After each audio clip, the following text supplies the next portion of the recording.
Step into the art of Poirot, where Agatha Christie's Hercule Poirot masters the craft of mystery. In the shadowed halls of Ashwood Manor, a priceless manuscript hides a deadly secret.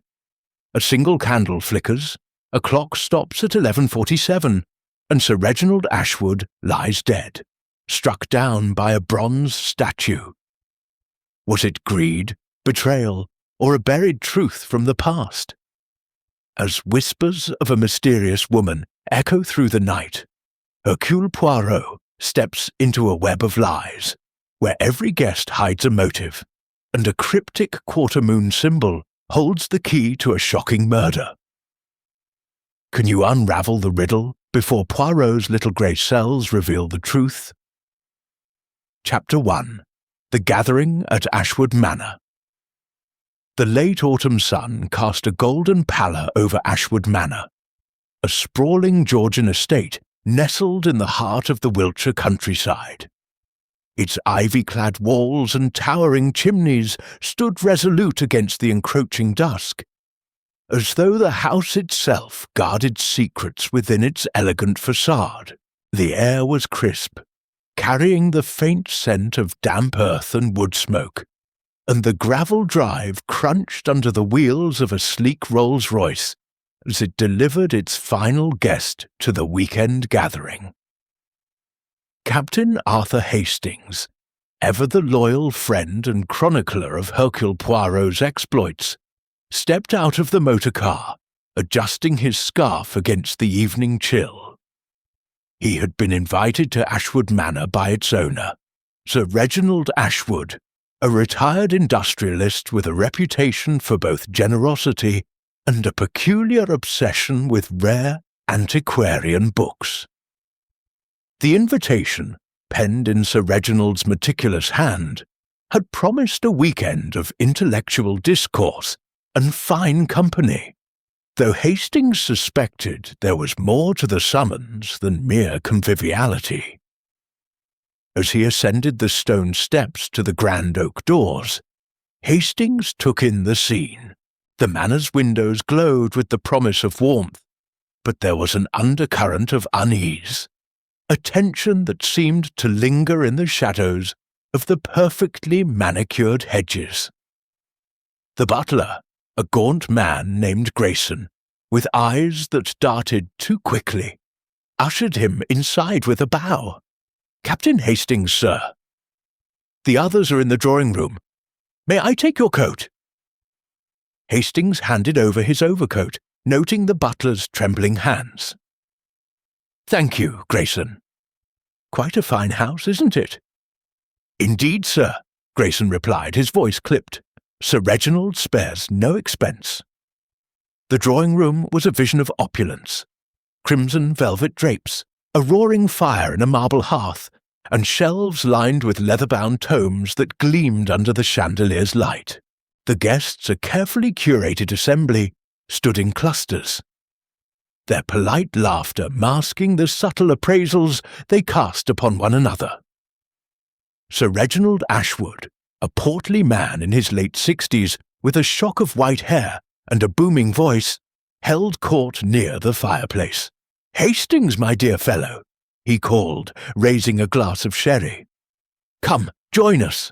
You're the last to arrive, and we've been waiting to begin the festivities." Hastings smiled, shaking Sir Reginald's hand. "A pleasure, Sir Reginald." "Your invitation was most intriguing." "Intriguing, you say? Ha! I like that. Allow me to introduce the company." The room held a cast of characters as varied as the books lining the walls.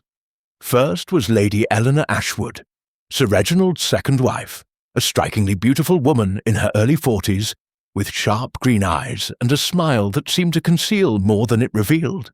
She wore a sapphire necklace that caught the firelight, her fingers tracing its edges absently as she nodded at Hastings. Next was Dr. Malcolm Vance, a thin, bespectacled man with a nervous habit of adjusting his cufflinks. A scholar of rare manuscripts, he had been invited to appraise Sir Reginald's latest acquisition, a purportedly priceless manuscript of the Three Quarters. A cryptic medieval text said to contain hidden codes. His eyes flicked toward the library door, as though drawn to the book's presence. Miss Clara Henshaw, Sir Reginald's niece, was a bright young woman in her 20s, her auburn hair pinned neatly, though her expression betrayed a restless energy. She was studying law at Oxford and had a reputation for fierce independence, though her frequent glances at her uncle suggested a deeper loyalty. Mr. Julian Carver, a solicitor with a penchant for tailored suits and a sly grin, stood by the window, nursing a brandy. His presence was explained by Sir Reginald's recent revisions to his will, though Carver's casual demeanour belied the gravity of such a task.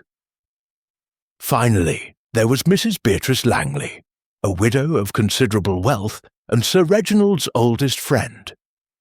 Her silver hair was swept into an elegant chignon, and her piercing gaze seemed to dissect every word spoken in her presence. She sat in a high-backed chair, a glass of untouched wine in her hand, observing the room like a chess grandmaster. As Hastings exchanged pleasantries, he couldn't shake the feeling that the gathering was a carefully orchestrated tableau, each guest chosen for reasons beyond mere companionship. The conversation turned to Sir Reginald's prized manuscript, which he promised to unveil after dinner. "It's extraordinary, Hastings," Sir Reginald said, his eyes gleaming. "The Three Quarters, a book of riddles, codes, and secrets. Some say it holds the key to a forgotten fortune. Dr. Vance here believes it may be the only surviving copy." Dr. Vance coughed, adjusting his glasses. "It's remarkable, yes, but I must examine it closely to confirm its authenticity. The text is notoriously obscure." Lady Eleanor's lips curled into a faint smile. "Obscure or not, it's caused quite a stir. My husband has been positively obsessed."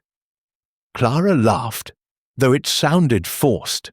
"Uncle Reginald, you'll bore poor Captain Hastings with your bookish talk. Let's have some music before dinner." The group moved toward the gramophone, but Hastings lingered, his gaze drawn to a small detail. A smudge of ink on Grayson's cuff, barely visible as he poured more sherry. It was an odd mark for a butler so fastidious in appearance, and Hastings tucked the observation away, as Poirot had taught him to do. Dinner was announced at precisely 7:30 p.m., and the guests filed into the dining room, where a long mahogany table gleamed under candlelight. The meal was exquisite: roast pheasant, creamed potatoes, and a claret that warmed the senses. But the conversation grew strained. Mrs. Langley spoke of her late husband's investments, her tone sharp when Carver mentioned property law. Clara deflected questions about her studies with practiced charm, while Dr. Vance seemed distracted, his fork hovering over his plate. As the clock struck 9 p.m., Sir Reginald rose, tapping his glass. "My friends, the moment has come.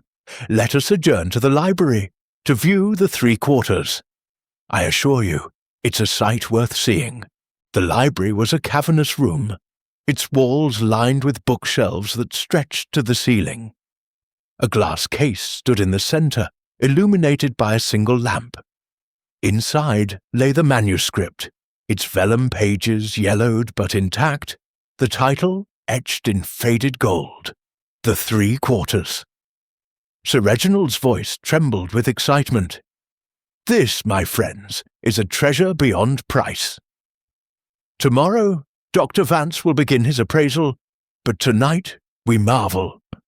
The guests murmured in appreciation, but Hastings noticed Lady Eleanor's hand tighten around her glass, her eyes fixed on the manuscript. Carver's grin widened, and Mrs. Langley's expression grew unreadable. Clara, however, seemed indifferent, her attention drifting to a portrait of her late aunt, Sir Reginald's first wife. As the group dispersed to their rooms, Hastings lingered in the hall, his mind turning over the evening's interactions. Something was amiss, though he couldn't yet name it. He resolved to write to Poirot in the morning, sensing that the little Belgian detective's grey cells might be needed at Ashwood Manor. Little did he know, the quiet elegance of the evening would soon shatter, and the secrets hidden within the 3 quarters would cast a shadow far darker than anyone could have imagined. Chapter 2. The Shadow in the Library. The clock in Ashwood Manor's grand hall chimed midnight, its solemn toll echoing through the silent corridors. Captain Arthur Hastings, unable to sleep, sat by the window of his guest room, the moonlight casting long shadows across the polished floor. The events of the evening gnawed at him. The ink smudge on Grayson's cuff, Lady Eleanor's guarded glances, the undercurrent of tension beneath the polished civility of the gathering. He had drafted a letter to Hercule Poirot, urging his friend to join him at the manor, but now restlessness drove him to his feet. Perhaps a glass of water or a turn about the house would settle his nerves. Slipping on his dressing gown, Hastings stepped into the darkened hallway, the faint creak of the floorboards underfoot the only sound. The manor seemed to hold its breath, its opulence muted by the stillness of the hour. As he descended the grand staircase, a faint thud from the direction of the library caught his attention. It was not the sound of a door or a footstep, but something softer, like a book falling from a shelf, or something far worse. Hastings hesitated, his pulse quickening. He was no stranger to danger, having accompanied Poirot on many a perilous case, but the isolation of Ashwood Manor lent the moment an eerie weight. Steeling himself, he moved toward the library, guided by the faint glow of a lamp seeping beneath the door. The heavy oak door was ajar, a sliver of light cutting through the darkness. Hastings pushed it open, his breath catching as the scene unfolded before him. Sir Reginald Ashwood lay crumpled on the floor beside the glass case that housed the 3 quarters. His white hair was dishevelled, his face ashen, and his eyes stared blankly at the ceiling. A trickle of blood seeped from a wound at his temple, pooling on the Persian rug beneath him. The glass case stood open, its lock intact but the manuscript untouched, its pages gleaming under the lamp's glow. Hastings knelt beside the body, his fingers trembling as he checked for a pulse. There was none. Sir Reginald was dead, and the stillness of the scene suggested the crime had occurred mere moments ago. His eyes darted to the room's details, as Poirot had taught him. The window was latched, the fire in the grate reduced to embers, and a heavy bronze statuette, a figure of Athena, goddess of wisdom, lay on its side near Sir Reginald's body, its base stained with blood. "Good Lord!" Hastings muttered, his mind racing. He stood backing away from the body and called out, "Grayson! Anyone! Come quickly!" His shout roused the household, and within minutes the library was a flurry of activity. Grayson, pale and disoriented in his nightshirt, was the first to arrive, followed by Lady Eleanor, her sapphire necklace still clasped around her throat, her face a mask of shock. Dr. Vance stumbled in, his glasses askew, muttering incoherently about the manuscript. Clara Henshaw clutched her dressing gown, her eyes wide with horror, while Julian Carver, ever composed, surveyed the scene with a calculating gaze. Mrs. Beatrice Langley was the last to appear, her silver hair loose and her expression unreadable, though her hands trembled slightly as she gripped the doorframe. "Sir Reginald," "Murdered," Lady Eleanor whispered, her voice breaking. She swayed, and Clara steadied her, though her own face was pale. Dr. Vance knelt beside the body, his scholarly instincts overriding his shock. "He's been struck on the head." "That statuette. It's the weapon, isn't it?" Hastings nodded grimly. "It appears so." "We mustn't touch anything until the police arrive." "Grayson, send for the authorities at once."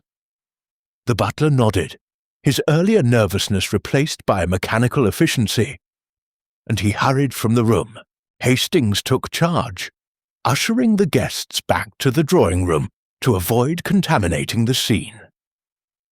As they sat in stunned silence, he noted the time, 12:17 a.m., according to the mantel clock. The police, stationed in the nearby village of Wiltford, would take at least an hour to arrive, given the rural roads and the lateness of the hour. The drawing room was a stark contrast to the warmth of the previous evening.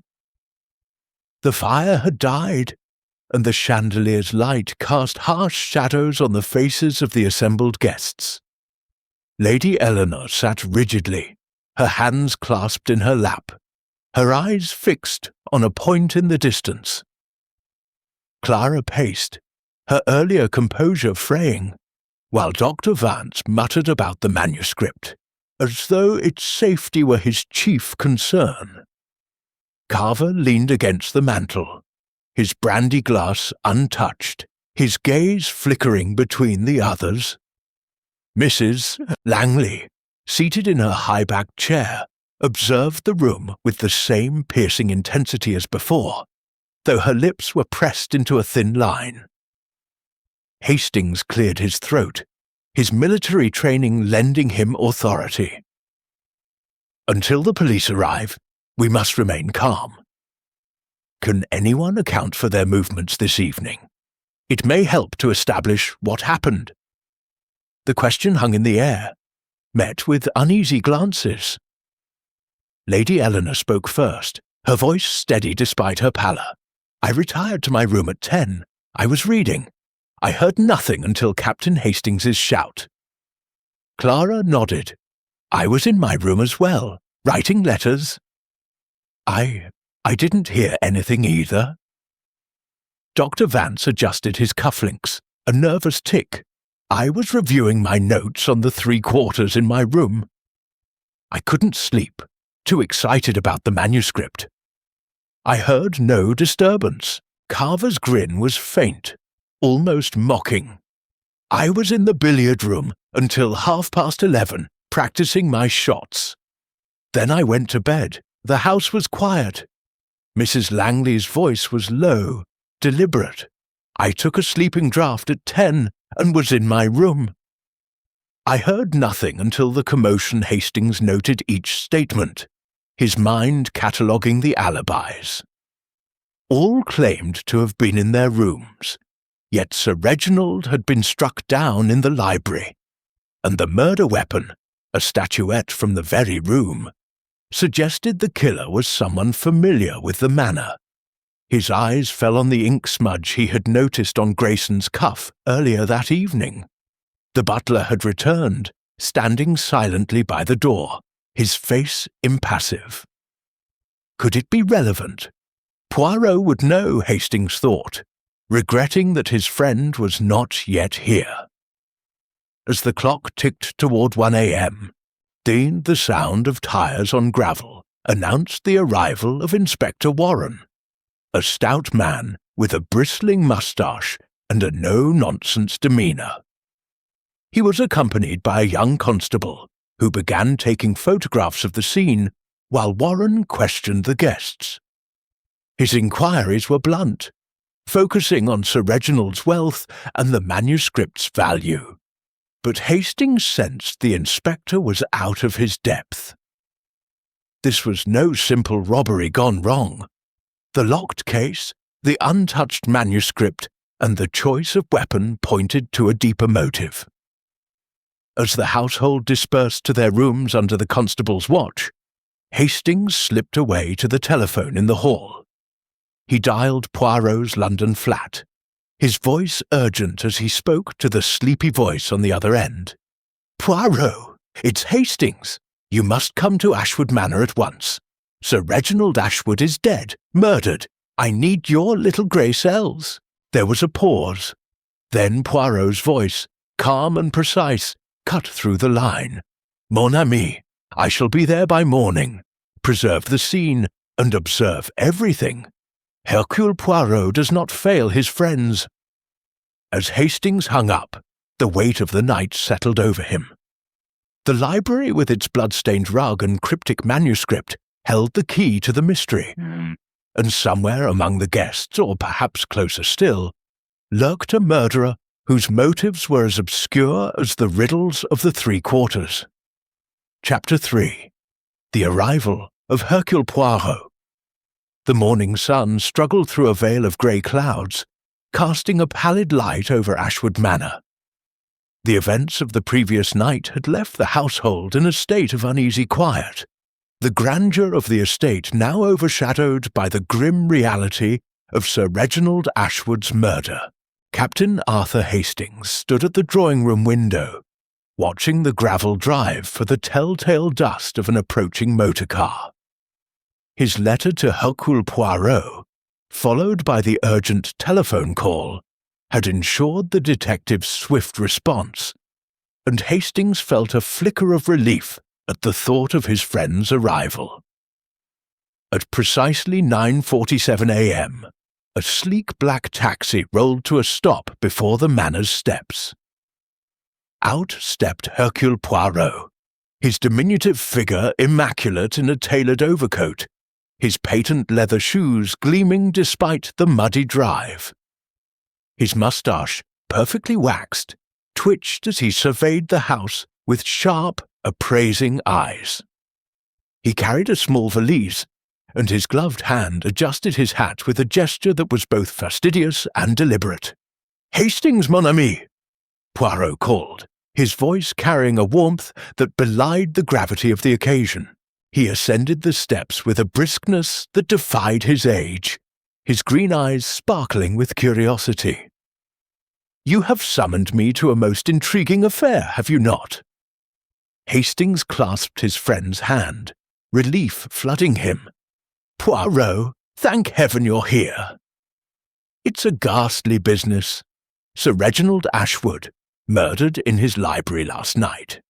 The police are at a loss, and I'm certain there's more to this than meets the eye."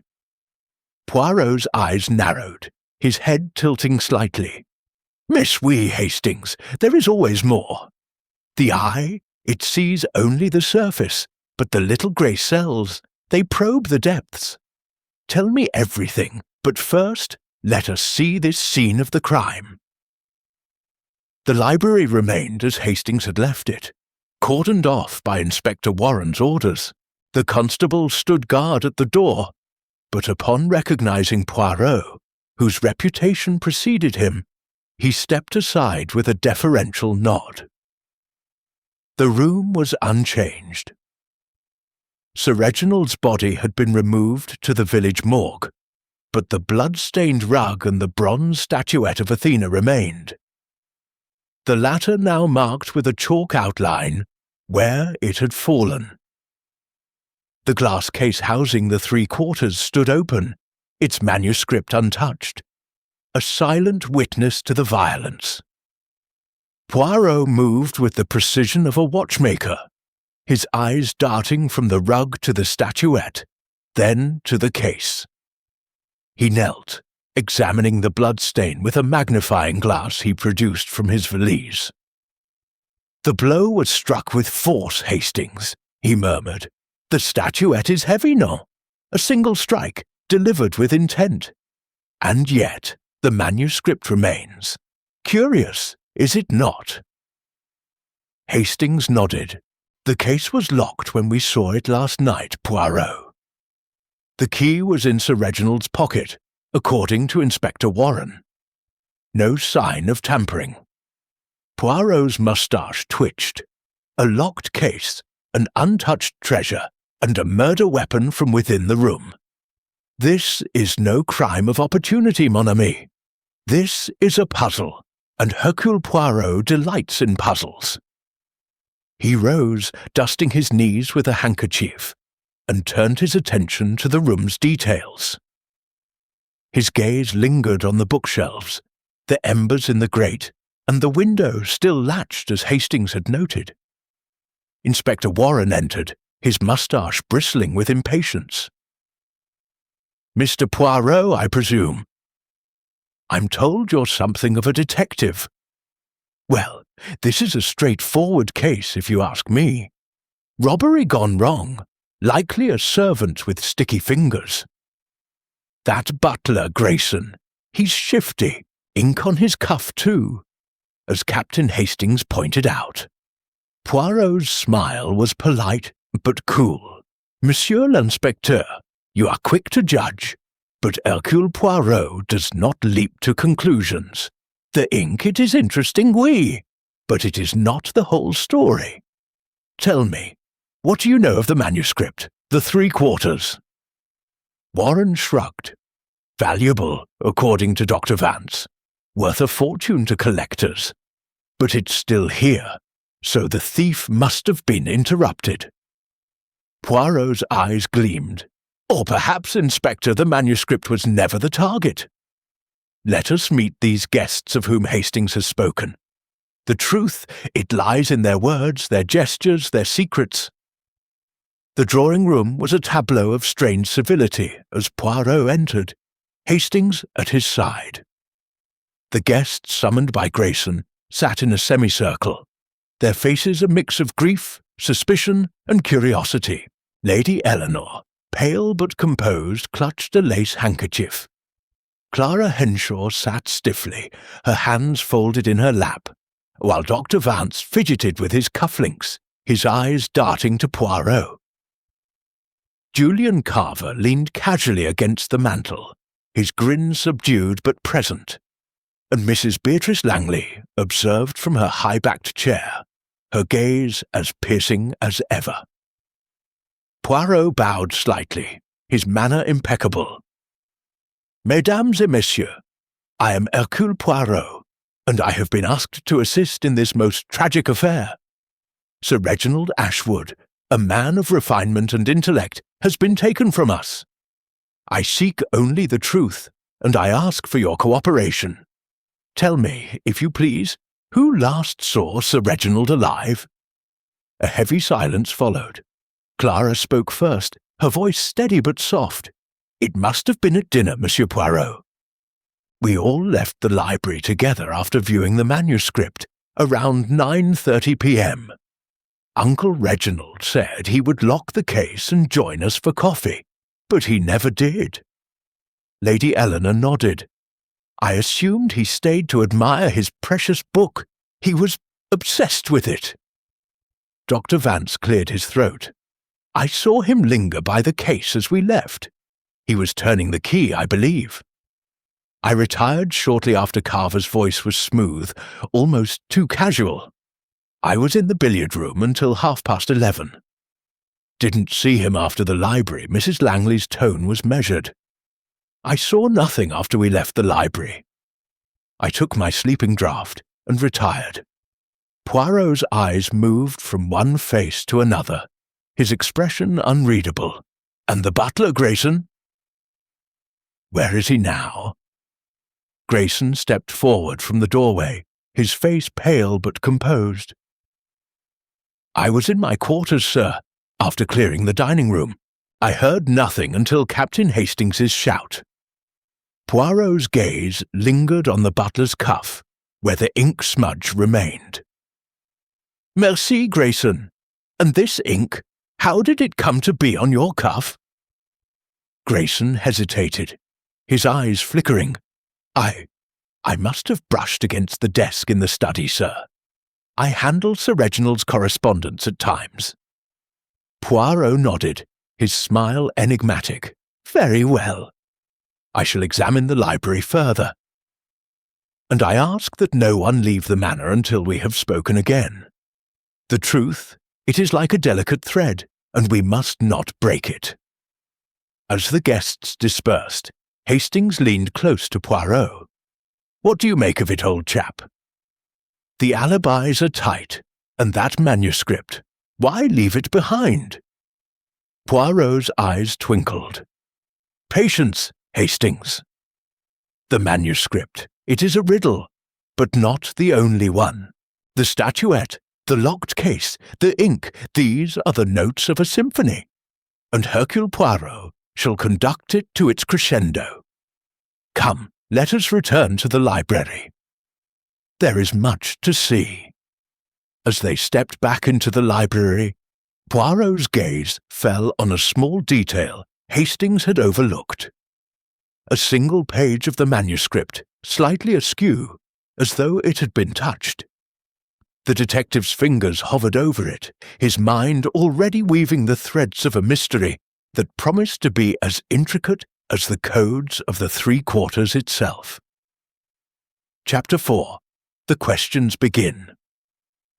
The library at Ashwood Manor, bathed in the pale light of a late morning sun, seemed to hold its secrets more tightly with each passing hour. Hercule Poirot stood at its centre, his hands clasped behind his back, his eyes scanning the room with the precision of a hawk. The blood-stained rug had been covered with a sheet at Inspector Warren's insistence, but the bronze statuette of Athena, the murder weapon, remained in its chalked outline, a grim reminder of the violence that had shattered the manor's elegance. Captain Arthur Hastings stood by the door, watching his friend's methodical movements, knowing that Poirot's little grey cells were already at work. Poirot turned to the glass case, where the Three Quarters lay undisturbed, save for the single page he had noted earlier, slightly askew. He leaned closer, his magnifying glass catching the light as he examined the manuscript's edges. "Hastings, mon ami," he said softly, "observe this page. It is not aligned with the others. A small thing, perhaps, but to Hercule Poirot, no detail is too small." Hastings peered over his shoulder. "Do you think the killer touched it? But why not take the whole manuscript if it's so valuable?" Poirot's moustache twitched. "That, my friend, is the question. The manuscript remains, yet Sir Reginald is dead. The motive, it is not what it seems. Come, we must speak with the guests. The truth lies in their words, their silences, their contradictions." The drawing-room was once again the stage for Poirot's inquiry. The guests, summoned for individual interviews, waited in a state of restless anticipation.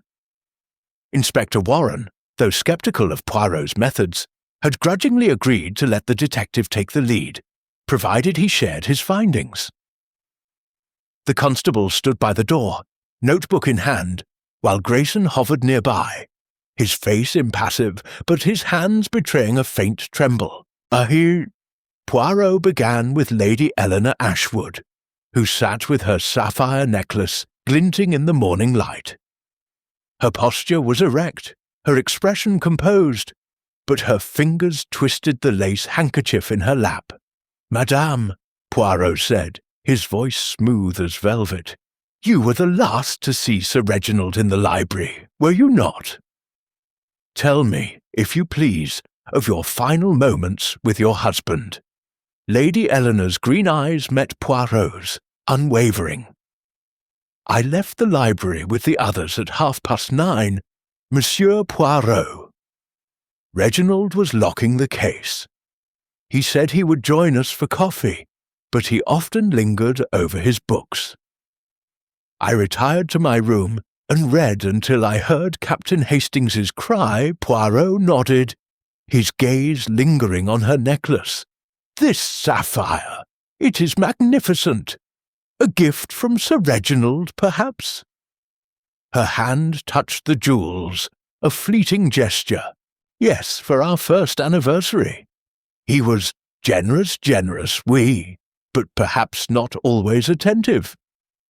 Poirot's tone was gentle, but his eyes were sharp.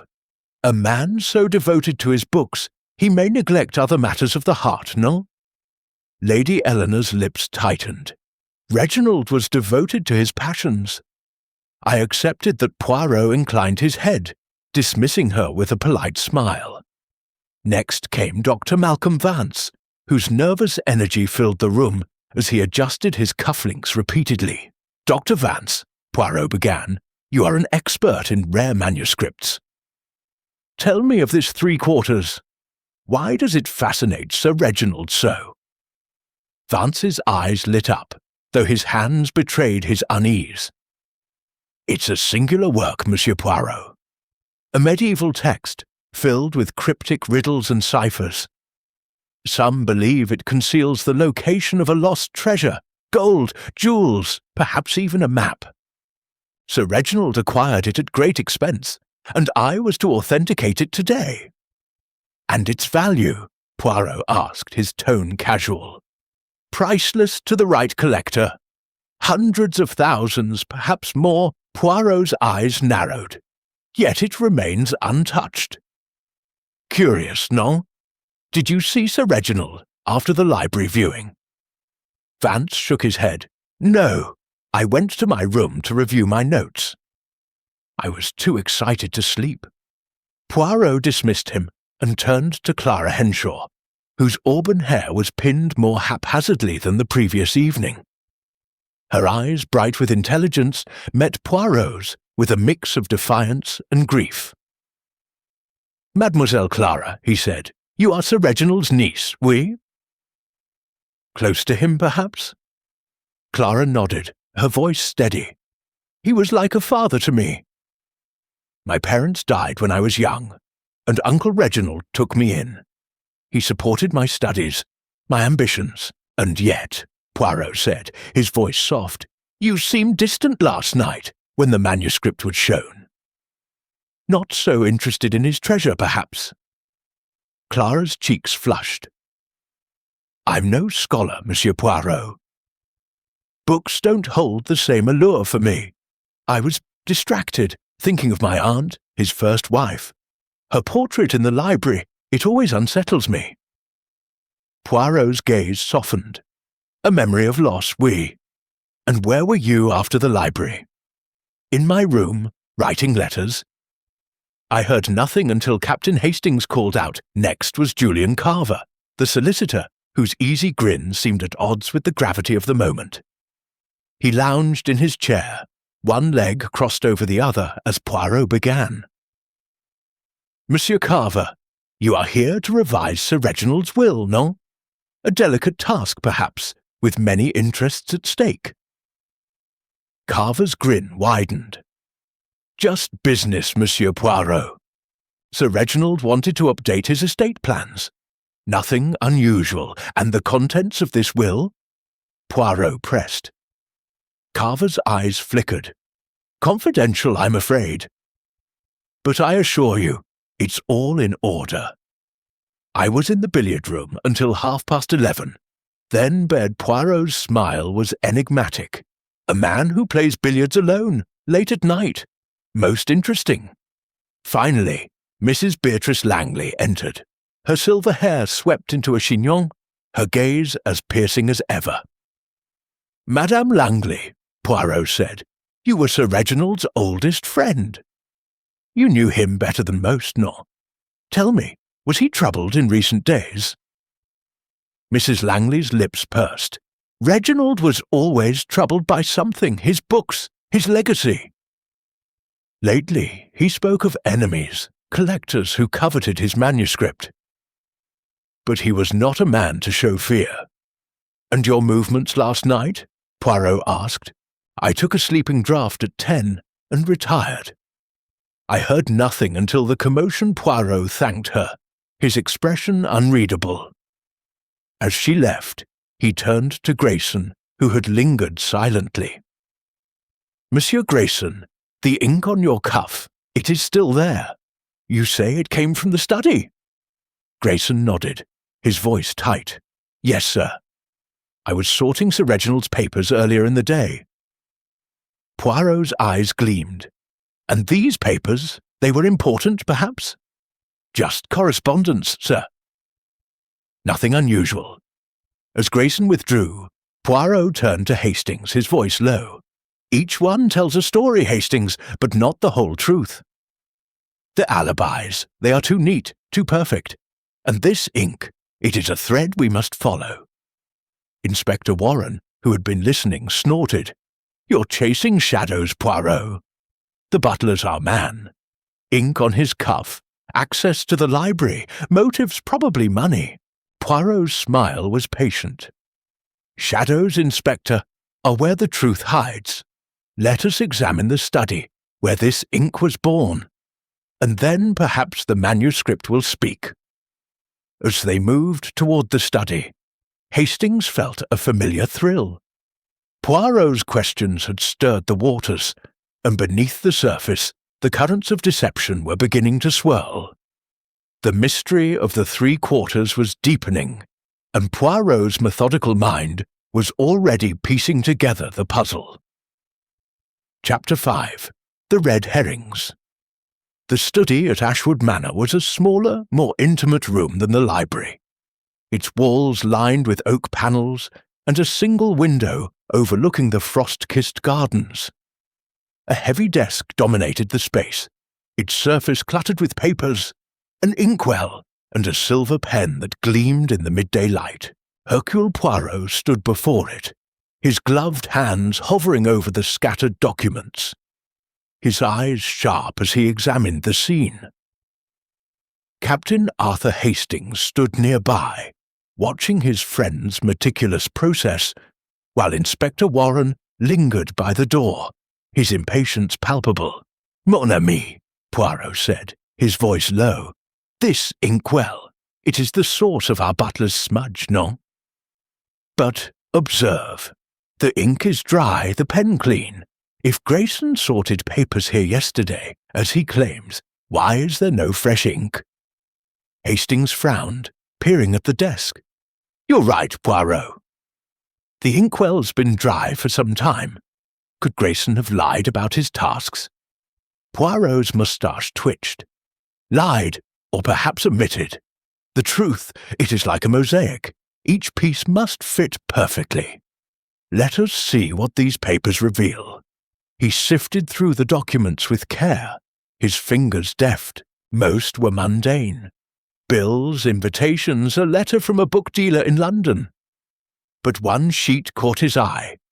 A draft of a letter in Sir Reginald's hand, addressed to an unnamed recipient. It read, "I know your secret. The manuscript will not be yours. Meet me in the library at 11 p.m. The letter was unfinished, the ink smudged as though the pen had been set down abruptly. Hastings's eyes widened. "Good heavens, Poirot!" A blackmail note. This could be the motive. Poirot's gaze was steady. "Perhaps, Hastings, but it is too convenient, no? A letter left so openly, in a study where anyone might enter. It is a red herring, designed to mislead." "We must tread carefully," Inspector Warren seized upon the letter, his voice triumphant. "There's your proof, Poirot! Grayson was in here, saw this, and killed Sir Reginald to keep his secret quiet. I'm arresting him now." Poirot raised a hand, his tone calm but firm. "Monsieur l'Inspecteur, you rush to judgment. The letter, it is a clue, oui, but not the whole story. Let us speak with Grayson again before you act." Grayson was summoned, his gaunt face paler than ever. The ink smudge on his cuff seemed more pronounced under Poirot's scrutiny. "Monsieur Grayson," Poirot began, "this letter suggests Sir Reginald knew a secret. Did he speak to you of such matters?" Grayson's eyes darted to the desk, then back to Poirot. "No, sir. I handled his correspondence, but he never mentioned secrets. I only sorted bills yesterday." "And this ink smudge?" Poirot pressed, pointing to the butler's cuff. "You say it came from this desk, yet the inkwell is dry." Grayson swallowed, his hands clenching. I must have been mistaken, sir." Perhaps it was from another day Poirot's smile was enigmatic. "Merci, Grayson. You may go, but remain in the manor." As the butler retreated, Inspector Warren scoffed. "He's lying through his teeth? I'll have him in cuffs by noon." Poirot shook his head. "Patience, Inspector." The butler. "He is nervous." "Oui, but nervousness is not guilt. Let us return to the drawing room. There are other threads to unravel." The guests were reassembled, their faces a mix of weariness and suspicion. Lady Eleanor sat with her handkerchief, her eyes red-rimmed, while Clara Henshaw's restless energy had given way to a quiet intensity. Dr. Vance adjusted his cufflinks, his gaze flickering to the library door, and Julian Carver's grin had faded, replaced by a watchful stillness. Mrs. Beatrice Langley, as ever, observed from her high-backed chair, her expression unreadable. Poirot addressed them with his usual composure. "Mesdames et messieurs, a letter has been found suggesting Sir Reginald knew a secret. I ask you now, did he speak to any of you of such a matter?" A murmur rippled through the room. Lady Eleanor shook her head. "Reginald was private about his affairs.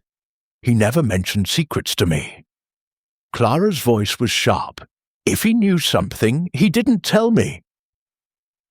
"But Uncle Reginald was always poking into things, books, people, histories." "It wouldn't surprise me." Dr. Vance cleared his throat. "He did ask me about the manuscript ciphers, whether they could conceal personal secrets, not just treasure. I told him it was possible, but I hadn't studied it closely." Carver raised an eyebrow. "Secrets? Sounds like something out of a novel. He never mentioned anything to me. But then I was here for the will, not his confidences." Mrs. Langley's voice was low, deliberate. "Reginald was a man who collected knowledge as others collect coins. If he knew a secret, he would have guarded it closely." Poirot's eyes gleamed. "Merci. And now, a question of time. The clock in the library, it stopped at 11:47 p.m. Does anyone recall hearing a sound, a thud perhaps, at that hour?" Silence followed, broken only by the ticking of the drawing-room clock. Finally, Clara spoke, her voice hesitant. I might have heard something. A muffled noise, like a book falling. I was in my room, writing. I didn't think much of it." Poirot nodded, his expression unreadable. "And the rest of you?" "Nothing." The others shook their heads, their alibis unchanged from the previous night. Inspector Warren, growing restless, interjected. "This is all well and good, Poirot, but the butler's our man." "That letter, the ink, it's as clear as day." Poirot's smile was patient. "Monsieur l'Inspecteur, the clear path is often the false one. The letter, it is a distraction meant to point us toward Grayson. But consider, why leave it where it could be found? The true killer is cleverer than that." As the guests dispersed, Hastings leaned close. "Poirot, you're saying the letter's a plant?" "But who would do such a thing?" Poirot's eyes twinkled. "Someone who wishes to divert suspicion, Hastings. The ink, the letter, the stopped clock, these are the red herrings designed to cloud the truth." But Hercule Poirot sees through the fog. "Let us examine the library once more. There is a detail we have missed." Back in the library, Poirot moved to the glass case, his attention fixed on the askew page of the 3 quarters. He opened the case with a key provided by Inspector Warren, lifting the page with gloved hands. His eyes narrowed as he studied it. Hastings observed, "This page has a faint crease, as though it was folded briefly. And here a smudge, not ink but wax. Candle wax, perhaps?" Hastings frowned. Candle wax? But there were no candles in the library last night, only lamps. Précisément, Poirot said. This wax, it is a clue. One the killer did not intend to leave. We must find its source. As they searched the room, Hastings's mind raced. The letter, the ink, the wax. Each clue seemed to point in a different direction. Yet Poirot's calm assurance suggested he was already piecing together the puzzle. The inspector's focus on Grayson felt too simple, too neat, and Hastings knew from experience that Poirot's solutions were never so obvious. The red herrings were multiplying, but the truth, as Poirot had said, was beginning to take shape in the shadows of Ashwood Manor. Chapter 6. A clue in detail. The library at Ashwood Manor, though still cordoned off by Inspector Warren's orders, seemed to hum with secrets. As Hercule Poirot paced its length, his polished shoes silent on the Persian rug. The faint scent of old books and wax polish lingered, but it was the trace of candle wax on the manuscript page that held Poirot's attention. Captain Arthur Hastings stood by the glass case, watching his friend's meticulous inspection, while the midday light filtered through the heavy drapes, casting long shadows across the room. Mon ami, Poirot said, holding the creased page of the 3 quarters under his magnifying glass. This wax, it is no accident. It is a whisper from the killer, a detail they could not erase. But where does it come from? There were no candles in this room last night, you say? Hastings nodded. None, Poirot. The library was lit by electric lamps, and the fire was low. Could the wax have come from elsewhere in the house? Poirot's eyes gleamed. Précisément, Hastings. The wax. It is a traveller, brought here by the hand that struck Sir Reginald. We must find its origin. He set the page back in the case, his movements deliberate, and turned to the room's other details. His gaze fell on the stopped clock, its hands frozen at 11:47 p.m. He approached it, tapping the glass face lightly. This clock, it is mechanical, no? It requires winding. Tell me, Hastings, was it functioning during dinner? Hastings frowned, recalling the evening. I believe so. I heard it chime at 9 when Sir Reginald invited us to view the manuscript. Poirot's moustache twitched. And yet it stops at 11:47. A clock does not stop without reason. Perhaps it was struck or tampered with. Another detail, Hastings, that does not fit the neat alibis we have been given. Inspector Warren entered, his face flushed with frustration. Poirot, I've questioned Grayson again. He's sticking to his story, sorting papers, ink smudge from the study. But I found this in his quarters. He held up a small vial, half filled with a dark liquid. Ink, same as on his cuff. He's our man, I tell you. Poirot examined the vial, his expression unreadable. Monsieur l'Inspecteur, you are thorough, but you see only the surface. This ink, it matches the smudge, oui, but it does not explain the wax, nor the stopped clock. Let us speak with the guests again. There is a contradiction, a gesture that will betray the truth. The drawing-room was a study in tension as the guests reassembled. Lady Eleanor sat with her sapphire necklace, her fingers tracing its edges. A nervous habit Poirot noted. Clara Henshaw's auburn hair was pinned tightly, her eyes darting to the window as though longing for escape. Dr. Malcolm Vance adjusted his cufflinks, his scholarly composure fraying, while Julian Carver stood by the mantel, his grin replaced by a wary alertness. Mrs. Beatrice Langley, as ever, sat in her high-backed chair, her silver hair gleaming, her gaze dissecting the room. Poirot began, his voice calm but piercing.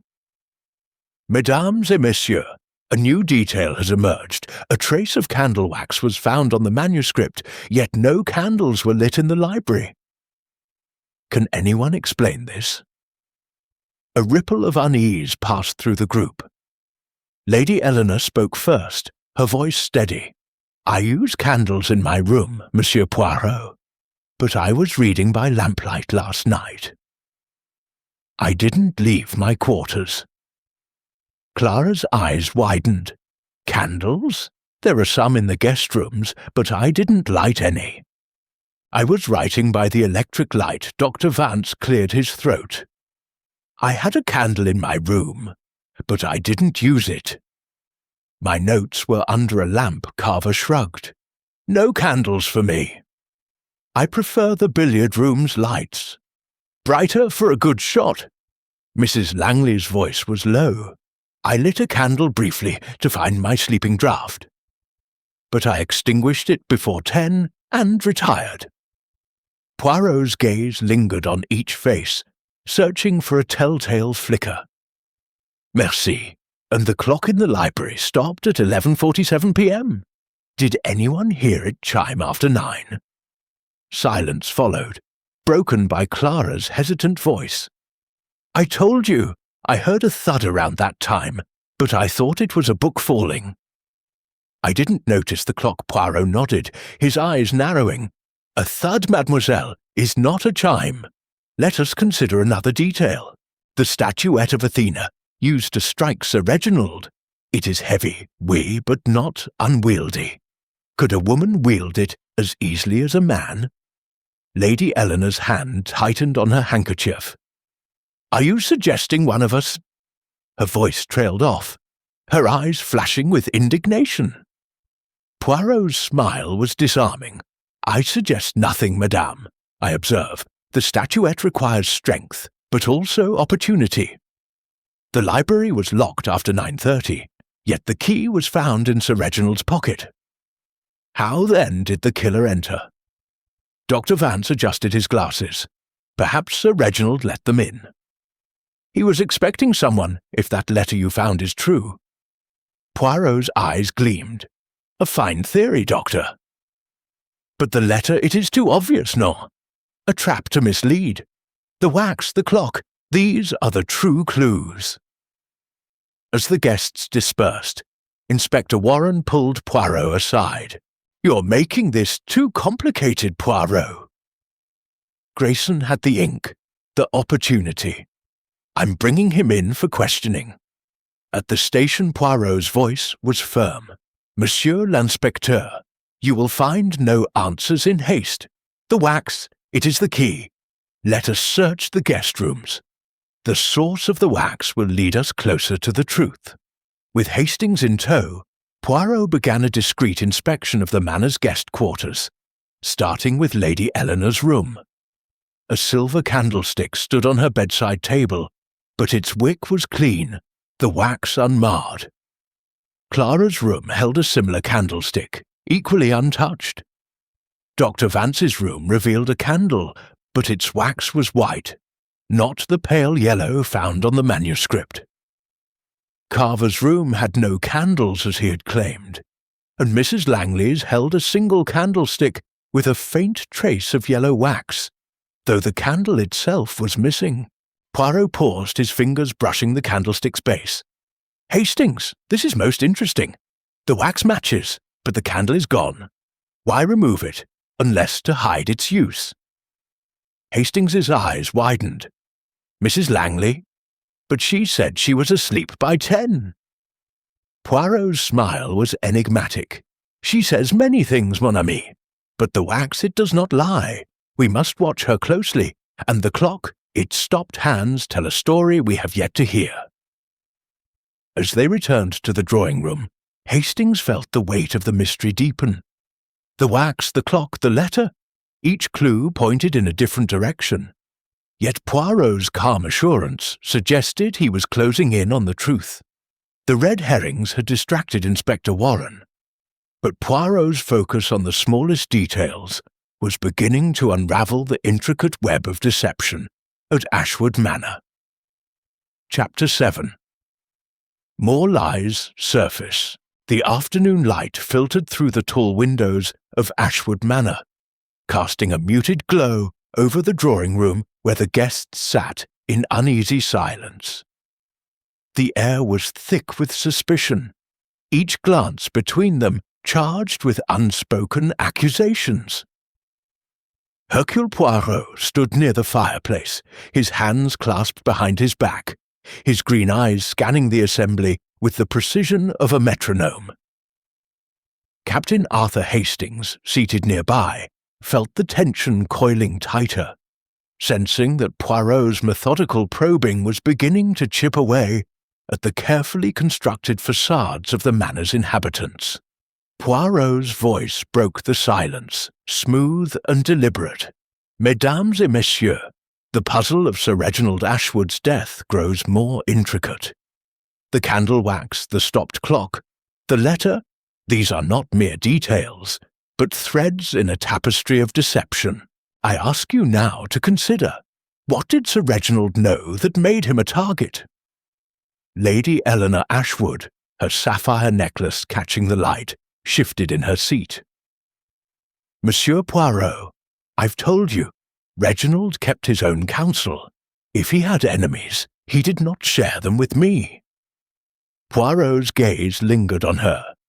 And yet, madame, your husband wrote of a secret, one he intended to confront at 11 p.m.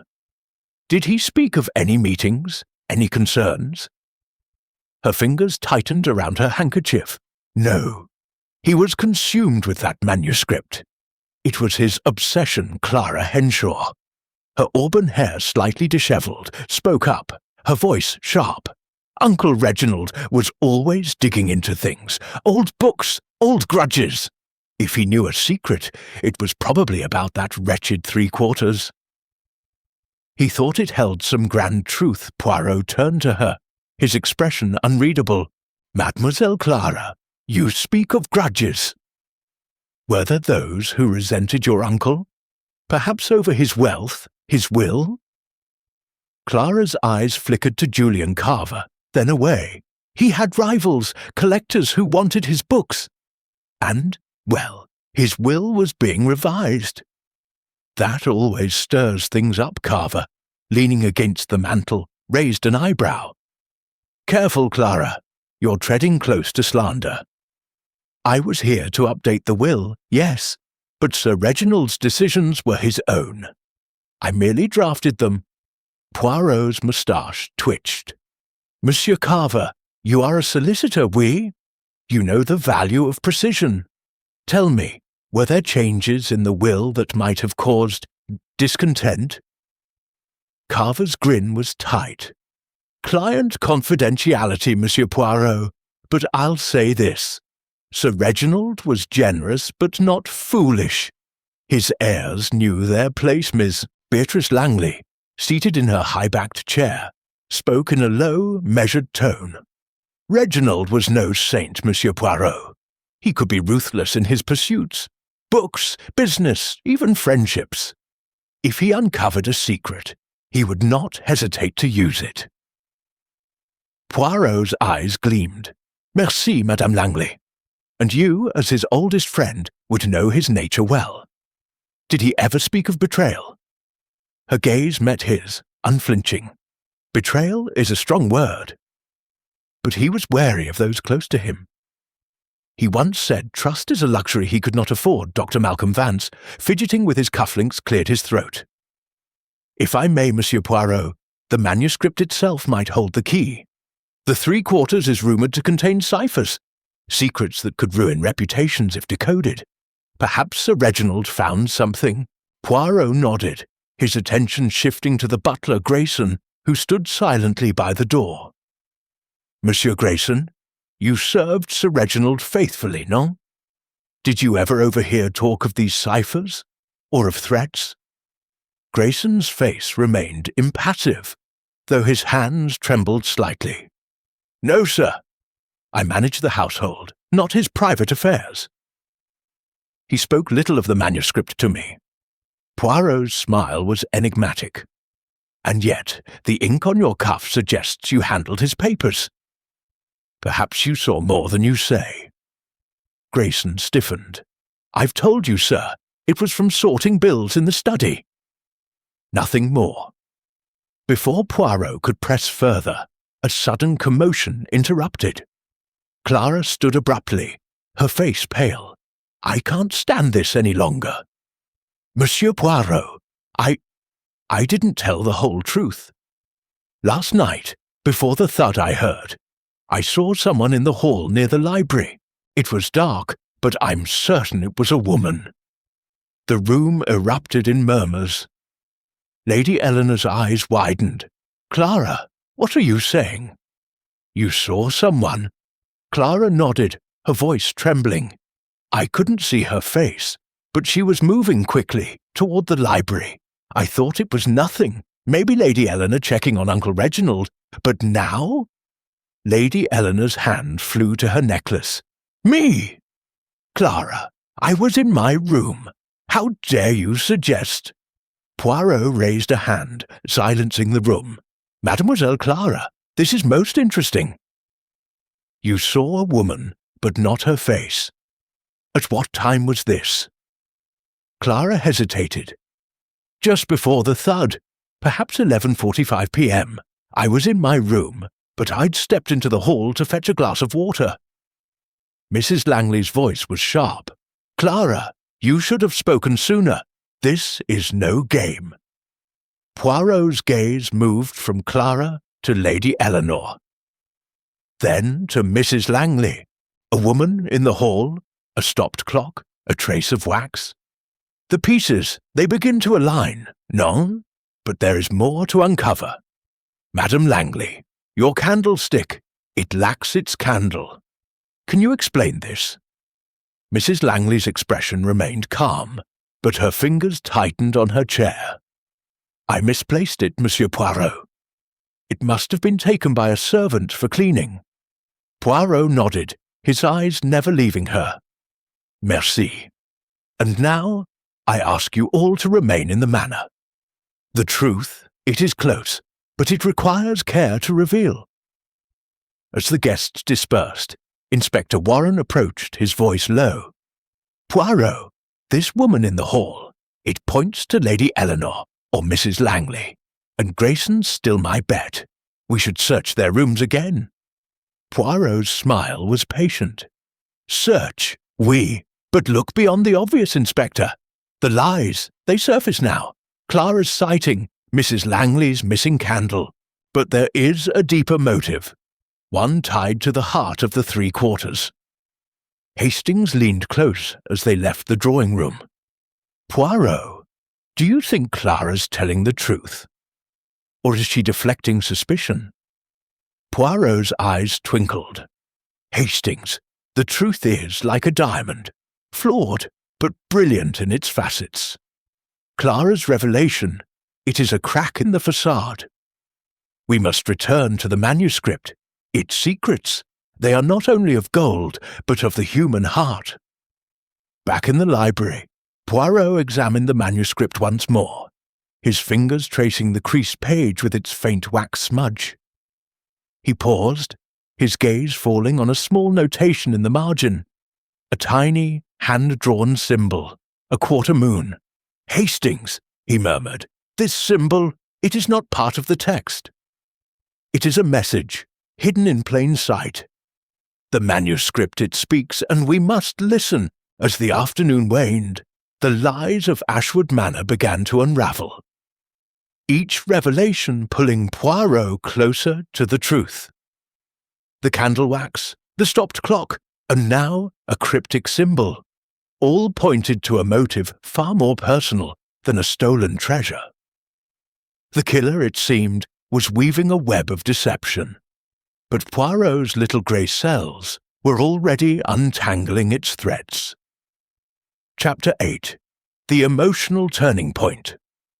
The late afternoon sun hung low over Ashwood Manor, its golden rays doing little to dispel the chill that had settled over the household. The drawing-room, once a stage for polite conversation, now felt like a courtroom with Hercule Poirot as its unrelenting judge. The guests sat in tense silence, their faces etched with strain. As Captain Arthur Hastings observed from a corner, his notebook open but untouched, Poirot's probing questions had stirred the waters. And now, a crack in the carefully maintained composure of one suspect was about to widen into a flood. Poirot stood before the fireplace, his small frame commanding the room, his green eyes glinting with purpose. "Mesdames et messieurs," he began, his voice soft but piercing, "we have uncovered much. Candle wax, a stopped clock, a cryptic symbol in the manuscript. But the heart of this mystery lies not only in objects, but in the human soul. Someone among you holds a truth that cannot remain hidden. I ask now, who will speak?" The silence was heavy, broken only by the faint ticking of the drawing-room clock. Lady Eleanor Ashwood clutched her sapphire necklace, her knuckles white, her composure fraying at the edges. Clara Henshaw's hands trembled, her eyes fixed on the floor, while Dr. Malcolm Vance's nervous tic of adjusting his cufflinks had grown more pronounced. Julian Carver, usually so self-assured, stood rigidly by the mantel, his grin absent. Mrs. Beatrice Langley, her silver hair gleaming, maintained her icy calm, but her gaze flickered toward Clara with an intensity that Poirot noted. It was Clara who broke first, her voice a choked whisper.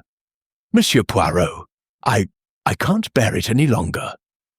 I lied, not about seeing someone in the hall, but about why I was there."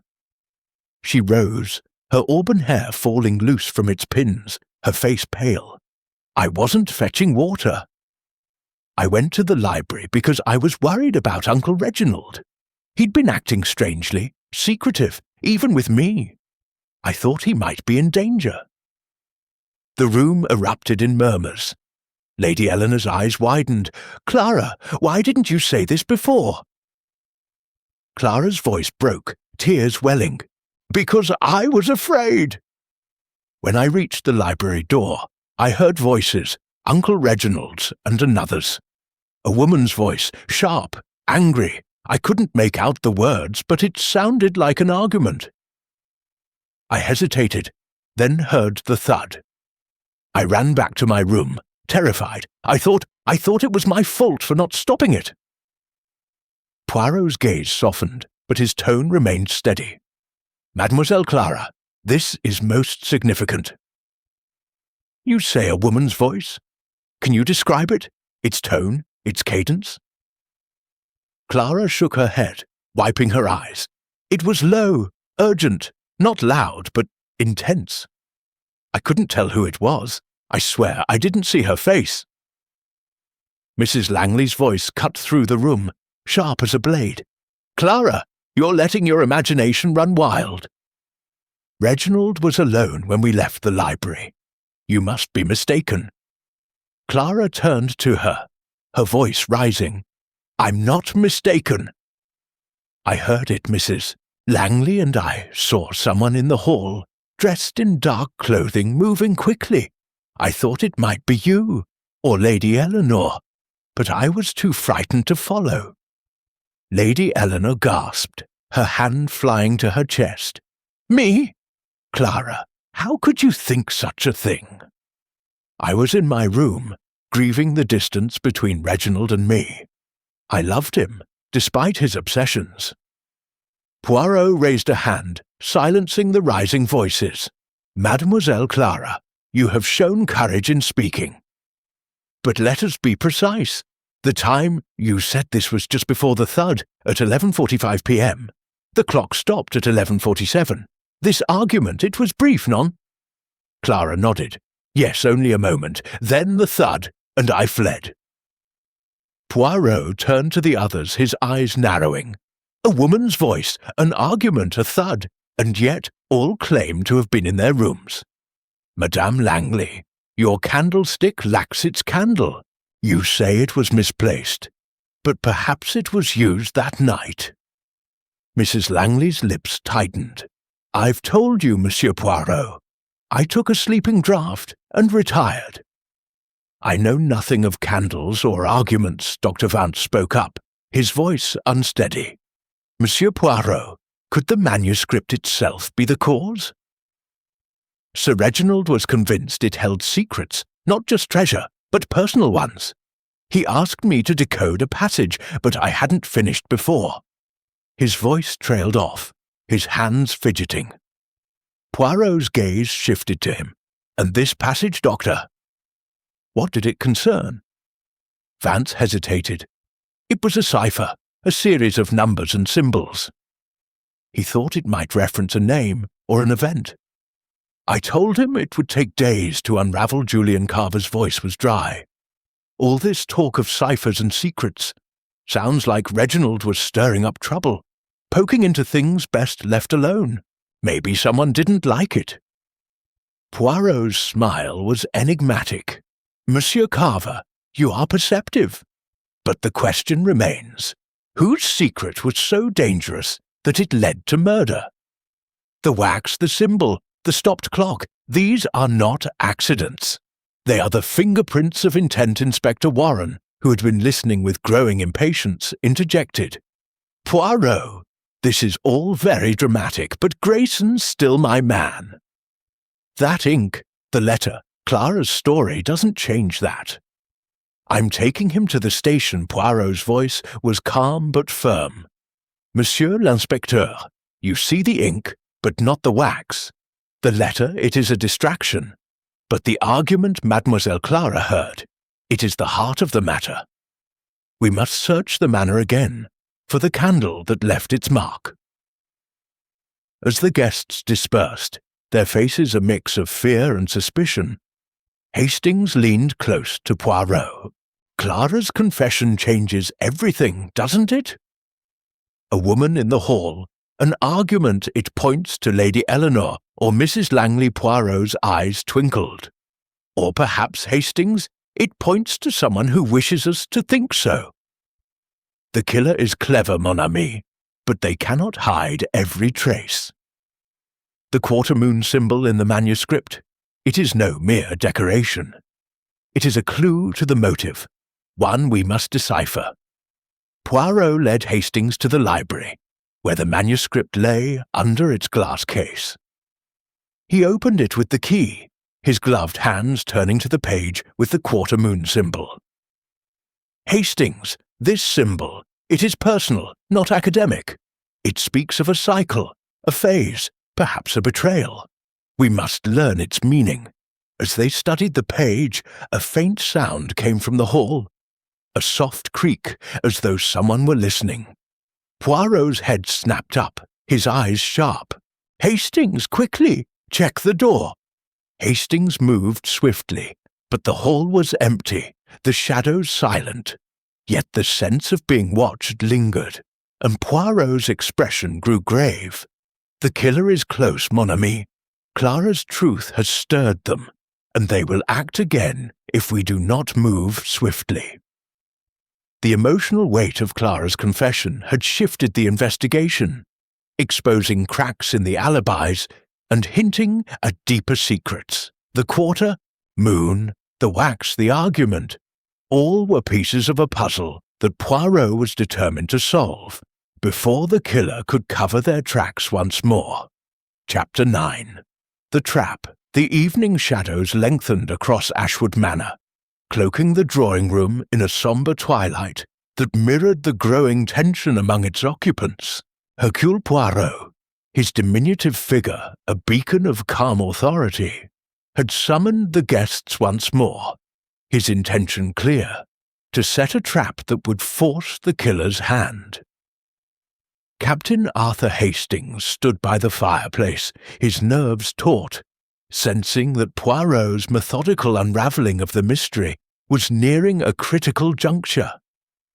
The quarter-moon symbol, the candle wax, and Clara Henshaw's tearful confession had shifted the investigation, and now Poirot was ready to apply the psychological pressure that would expose the truth.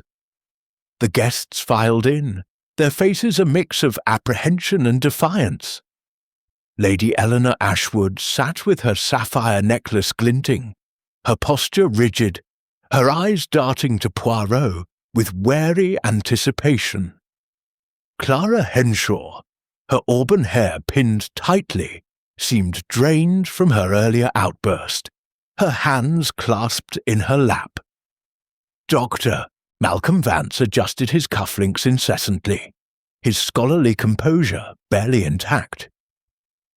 Julian Carver leaned against the mantel, his usual grin replaced by a guarded expression, while Mrs. Beatrice Langley, her silver hair immaculate, observed the room. With her piercing gaze, Grayson, the butler, stood by the door, his face pale, the ink smudge on his cuff a silent accusation. Poirot began, his voice smooth but laced with steel. Mesdames et messieurs, the death of Sir Reginald Ashwood is no simple crime. It is a tapestry woven with secrets, lies, and a single fatal moment. Tonight, Hercule Poirot will pull a thread, and the truth will unravel. I ask you to listen carefully, for one among you knows more than they have admitted. A hush fell over the room. The ticking of the drawing-room clock the only sound. Inspector Warren, standing near the door with his constable, shifted impatiently. But Poirot's presence held even his scepticism at bay.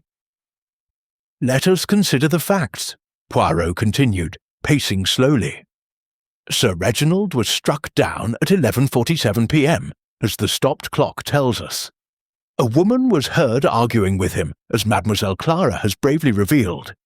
Candle wax was found on the manuscript, yet no candles were lit in the library. And this symbol, a quarter moon, appears in the margin of the 3 quarters. These are not coincidences, non, but the fingerprints of a calculated act." Lady Eleanor's voice was sharp. "Monsieur Poirot, you've hinted at accusations all day. If you know something, say it plainly." Poirot's smile was enigmatic. "Patience, madame. The truth requires precision. Let us test a theory. Suppose Sir Reginald discovered a secret, one hidden in the manuscript ciphers. A secret not of treasure, but of betrayal. Personal, intimate. Suppose he confronted the one who held this secret in the library at 11 p.m., as his letter suggested." Clara's eyes widened. "You think the argument I heard was about that?" Poirot nodded. "Oui, mademoiselle. And the killer? They acted swiftly, using the statuette of Athena, a weapon of opportunity, but chosen with care. But they left traces. The wax, the symbol, the stopped clock. These are the clues that betray them." Dr. Vance spoke, his voice unsteady. "The quarter moon. It could be part of the cipher."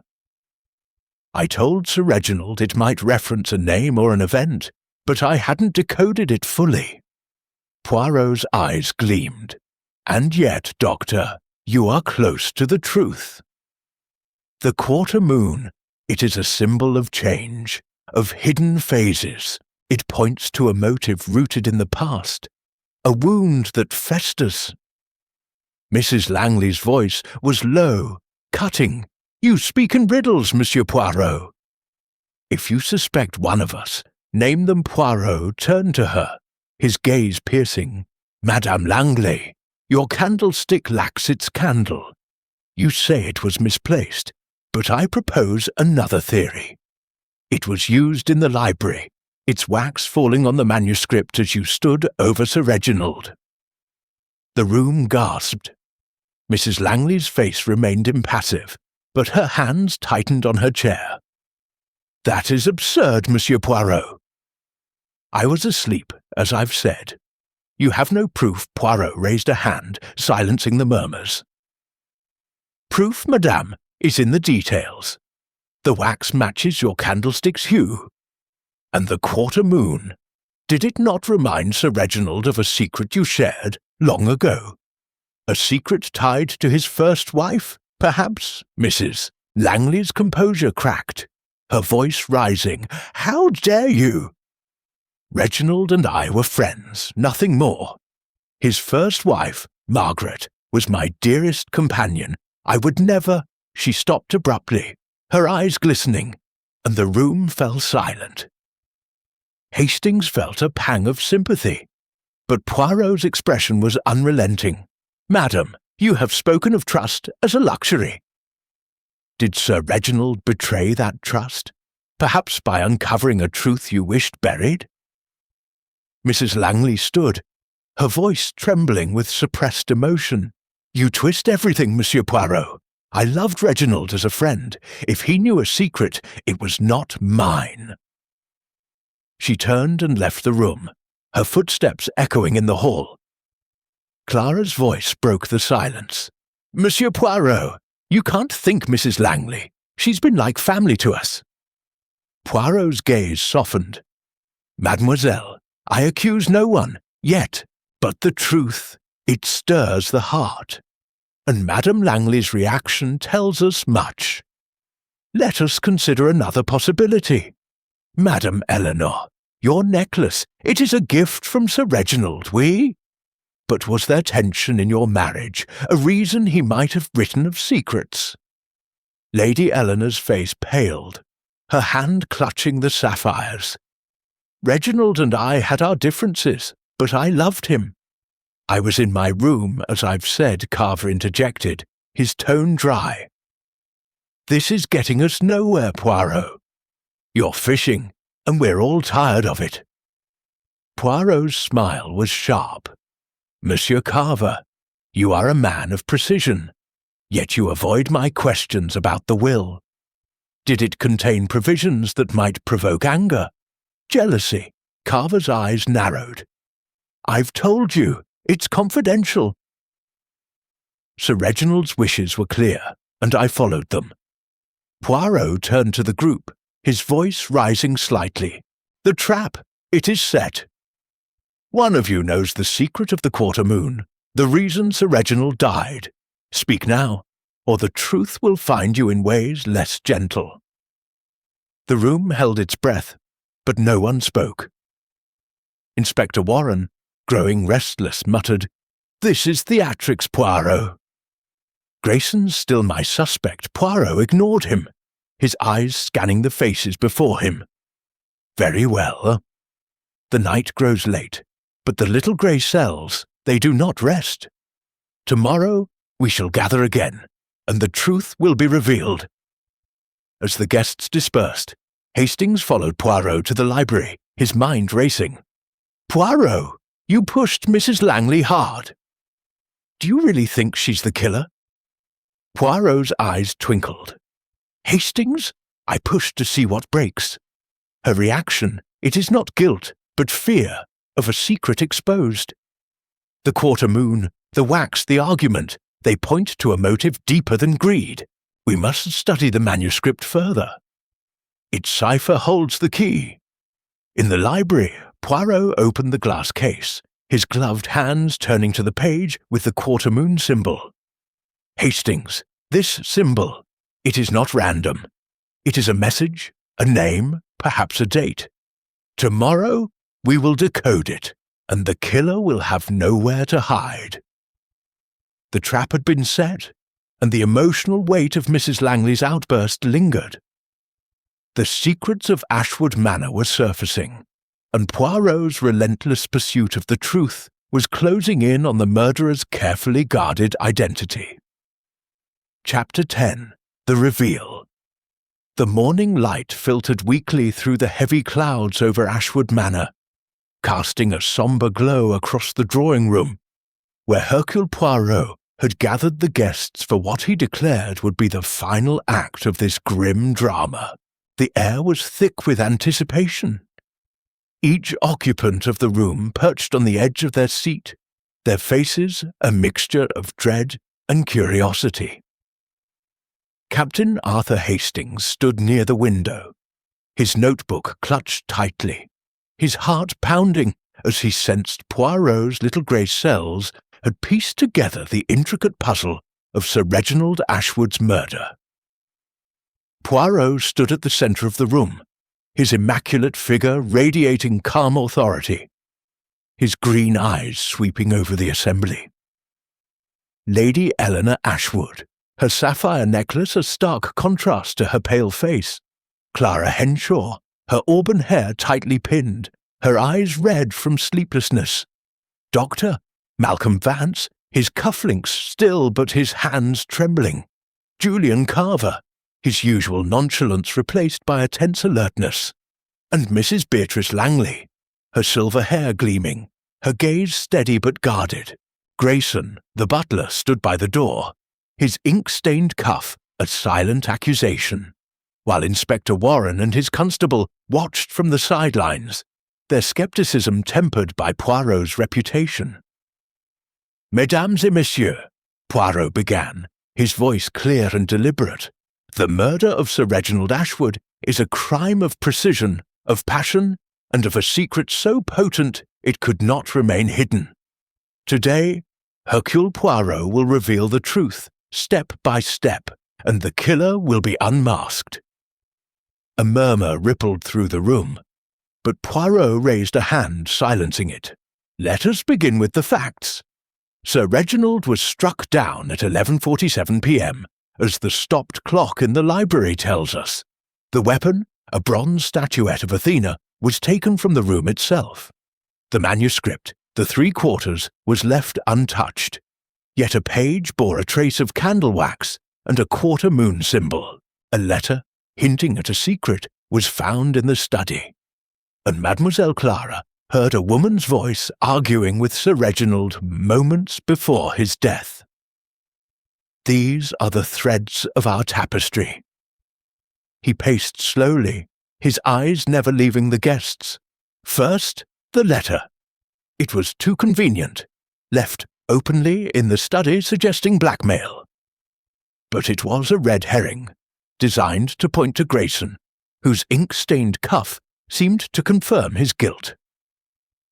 Yet the inkwell in the study was dry, and the vial found in Grayson's quarters was planted, a clumsy attempt to frame him. Grayson's shoulders sagged slightly, relief flickering across his face. Inspector Warren frowned but remained silent. Poirot continued.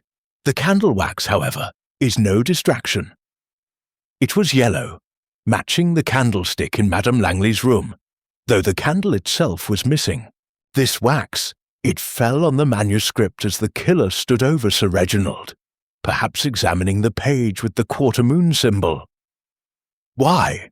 Because this symbol was the heart of the motive Dr. Vance spoke, his voice unsteady. The symbol, it's part of the manuscript cipher. I told Sir Reginald it might reference a name or event, but I hadn't decoded it. Poirot's smile was sharp. "Oui, Doctor, and you were closer than you knew. The quarter moon is not merely a cipher, but a personal mark, a reference to a betrayal from the past." Let us turn to the argument Mademoiselle Clara overheard. A woman's voice, sharp and urgent, moments before the fatal blow. Who was this woman? Clara's eyes widened, but she remained silent. Lady Eleanor clutched her necklace, her face pale, while Mrs. Langley's gaze hardened. Poirot turned to Lady Eleanor.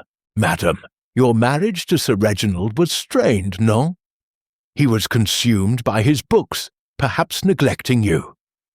The sapphire necklace, a gift for your anniversary, was a gesture, but not enough to heal the rift. Did you confront him that night, seeking to reclaim his attention?" Lady Eleanor's voice trembled. "I told you, I was in my room. I loved Reginald, despite everything. I would never harm him." Poirot nodded, then turned to Mrs. Langley. "Madame Langley, you were Sir Reginald's oldest friend, close to his first wife, Margaret." The quarter moon, it was her symbol, was it not? A pendant she wore, a mark of her identity. Sir Reginald discovered something in the manuscript, a secret tied to her death, perhaps, that implicated you. Mrs. Langley's composure cracked, her voice low and fierce. "You go too far, Monsieur Poirot." "Margaret was my friend. Her death was an accident, a fall, years ago. Reginald never questioned it. Poirot's eyes gleamed. But he did, madame. The manuscript cipher. It revealed a truth he could not ignore.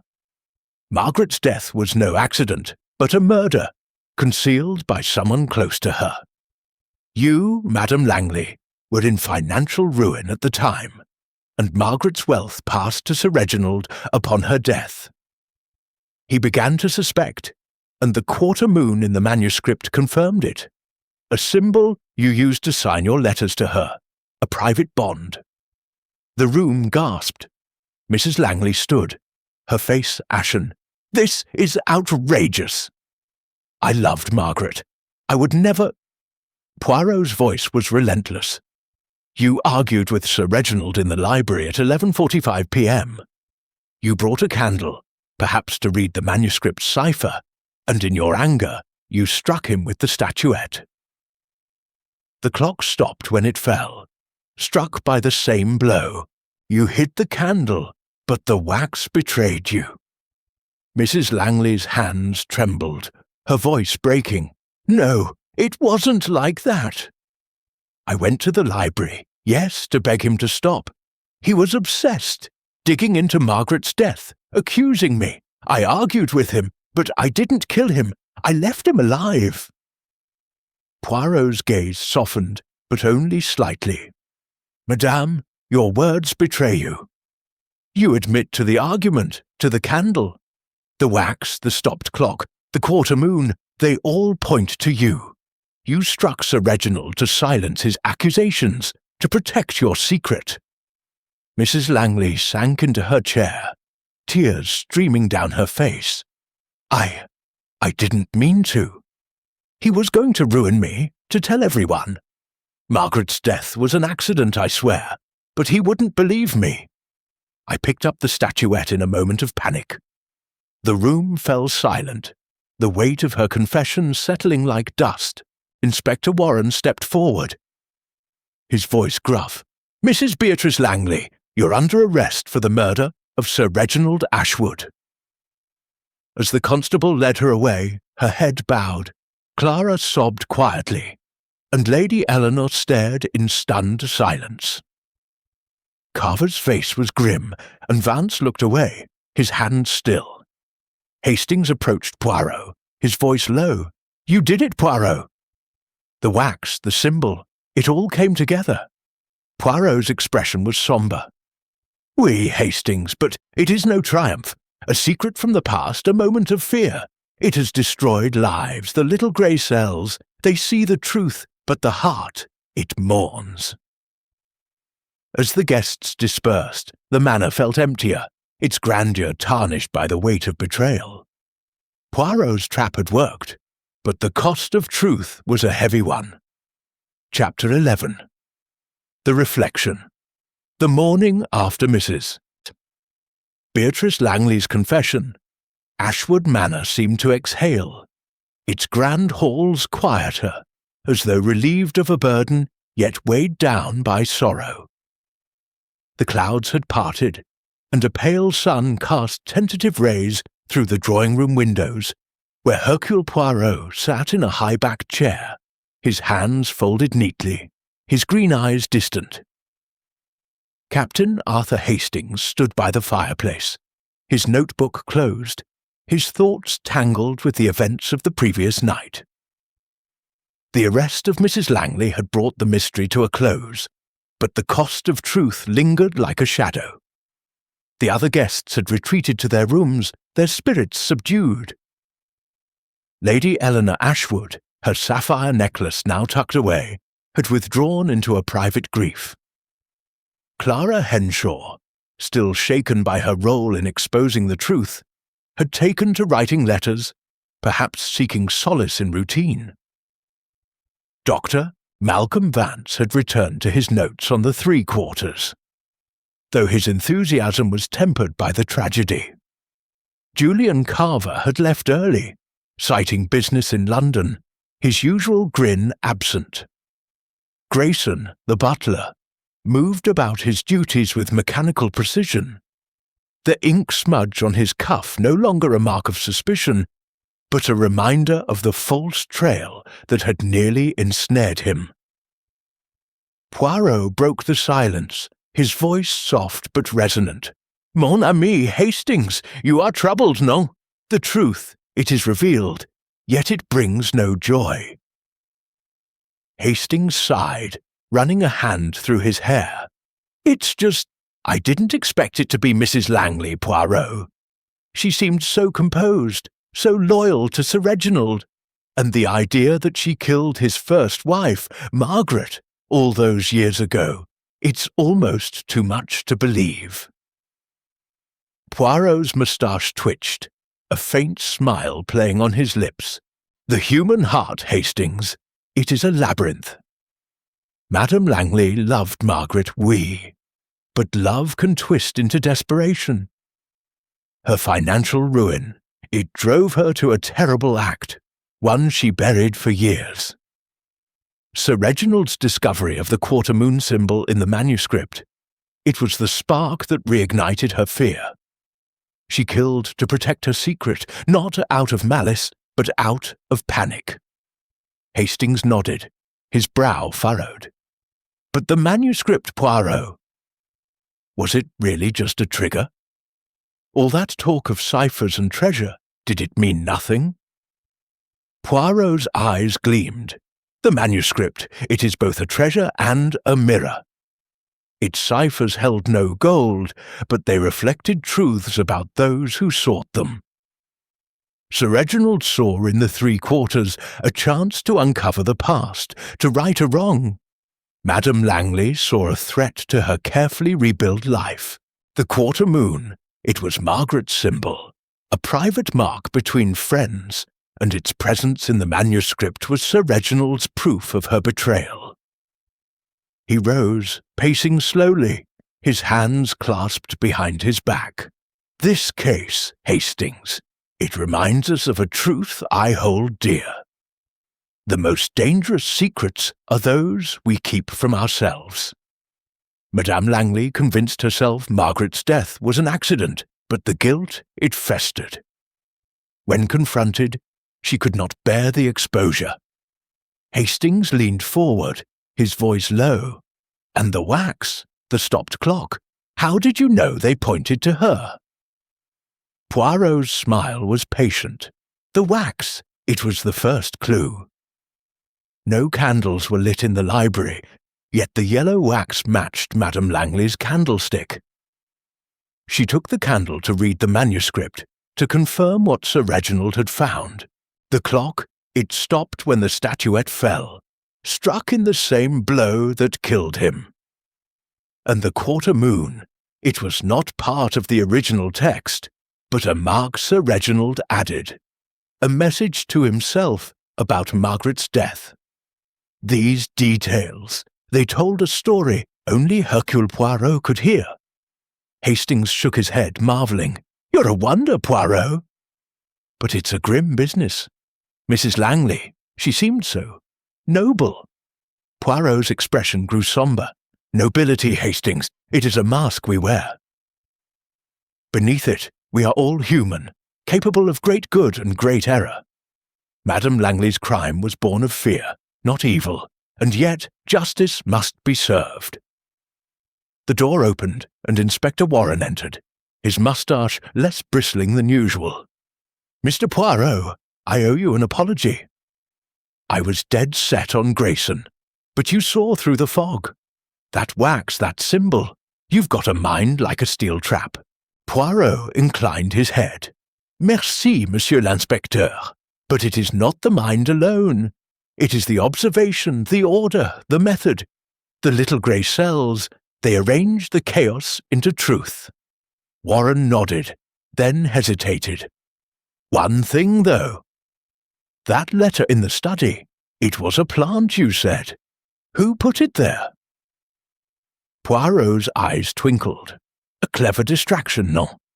I suspect Madame Langley herself placed it, to point suspicion at Grayson. The ink on his cuff, the vial in his quarters, these were her attempts to shift blame. But the wax, it betrayed her." Warren shook his head, impressed. "Well, "You've done it again, Poirot. I'll see to the paperwork." Mrs. Langley's on her way to the station. As Warren left, Hastings turned to Poirot. "What now, old chap?" Back to London, Poirot adjusted his hat, his movements precise. "Oui, Hastings, the manor has given up its secrets, and Hercule Poirot has no more to do here. But first, a walk in the gardens. The air, it clears the mind." They stepped outside, the crisp autumn breeze carrying the scent of damp earth. Poirot paused by a rosebush, its petals faded but defiant against the cold. "Life, Hastings, it is like these roses, beautiful, fragile, and full of thorns. We must tend it with care, lest it prick us." Hastings smiled, though his heart was heavy. "You're a philosopher, Poirot, as much as a detective." Poirot's moustache twitched. "Perhaps, mon ami. But above all, I am a seeker of truth, and the truth, it is always worth the pursuit." As they walked toward the waiting taxi, the manor loomed behind them, its grandeur undimmed, but its secrets laid bare. Poirot's work was done, and Ashwood Manor would carry on, its scars hidden beneath its elegant facade. But for Hastings, the memory of this case, of the quarter moon, the wax and the broken trust, would linger long after they left the Wiltshire countryside behind. Chapter 12. The aftermath. The late morning sun cast a fragile warmth over Ashwood Manor, its rays filtering through the bare branches of the ancient oaks that lined the estate's drive. The house, though still grand, seemed diminished, as if the revelation of Mrs. Beatrice Langley's guilt had stripped away a layer of its dignity. Captain Arthur Hastings sat in the drawing-room, his hands folded around a cup of tea that had long gone cold, his thoughts drifting to the events that had unfolded. Hercule Poirot, ever meticulous, was preparing to depart. His valise packed, his hat and coat immaculate, as he stood by the window, gazing out at the gardens. "Mon ami," Poirot said, turning to Hastings with a faint smile. "You are pensive, non? The case is closed, the truth revealed, yet you linger in the shadows of doubt." Hastings sighed, setting the cup aside. It feels unfinished, Poirot." Mrs. Langley's confession, the quarter moon, the wax, it all fits, but what happens now? The manor, the people here, they're all changed by this. Poirot nodded, his green eyes thoughtful. "Oui, Hastings, a crime such as this, it leaves ripples. The truth, it heals, but it also wounds. Let us see how the household fares before we take our leave." The drawing-room door opened, and Lady Eleanor Ashwood entered, her sapphire necklace absent, her face pale but composed. She carried herself with a quiet dignity, though her eyes betrayed a lingering sorrow. "Monsieur Poirot, Captain Hastings," she said, her voice steady, "I wanted to thank you before you go. You've brought clarity to a darkness I couldn't fathom." Poirot bowed slightly. "Madame, it is my duty to seek the truth. I regret the pain it has caused you." Lady Eleanor's lips trembled, but she held her composure. "Reginald and I, we had grown apart, but I never wished him harm. And Beatrice, Mrs. Langley, I thought her a friend. To think she carried such a secret about Margaret." She paused, her voice catching. "I'll sell the manuscript. It's brought nothing but grief." Poirot's expression softened. "A wise decision, madame. The 3 quarters is a treasure, but its secrets are too heavy a burden." Clara Henshaw appeared next, her auburn hair neatly pinned, though her eyes were red from crying. She approached Poirot, her voice soft but resolute. "Monsieur Poirot, I owe you an apology. I was so afraid to speak fully, but your persistence, it made me braver." I'll never forget Uncle Reginald or what had happened here." Poirot's moustache twitched. "Mademoiselle Clara, your courage was the key that unlocked the truth. You heard the argument, you saw the figure in the hall. These were the sparks that lit the way. You have a strong heart." Clara managed a small smile. "I'm leaving for Oxford tomorrow. I need to move forward, but I'll carry this with me." Dr. Malcolm Vance entered, his scholarly air subdued, his cufflinks still but his hands clasped tightly. "Monsieur Poirot, I've decided not to pursue the manuscript's ciphers further. It feels tainted now. I'll return to my university work, leave this behind." Poirot nodded. "A prudent choice, Doctor. The manuscript's riddles have caused enough pain.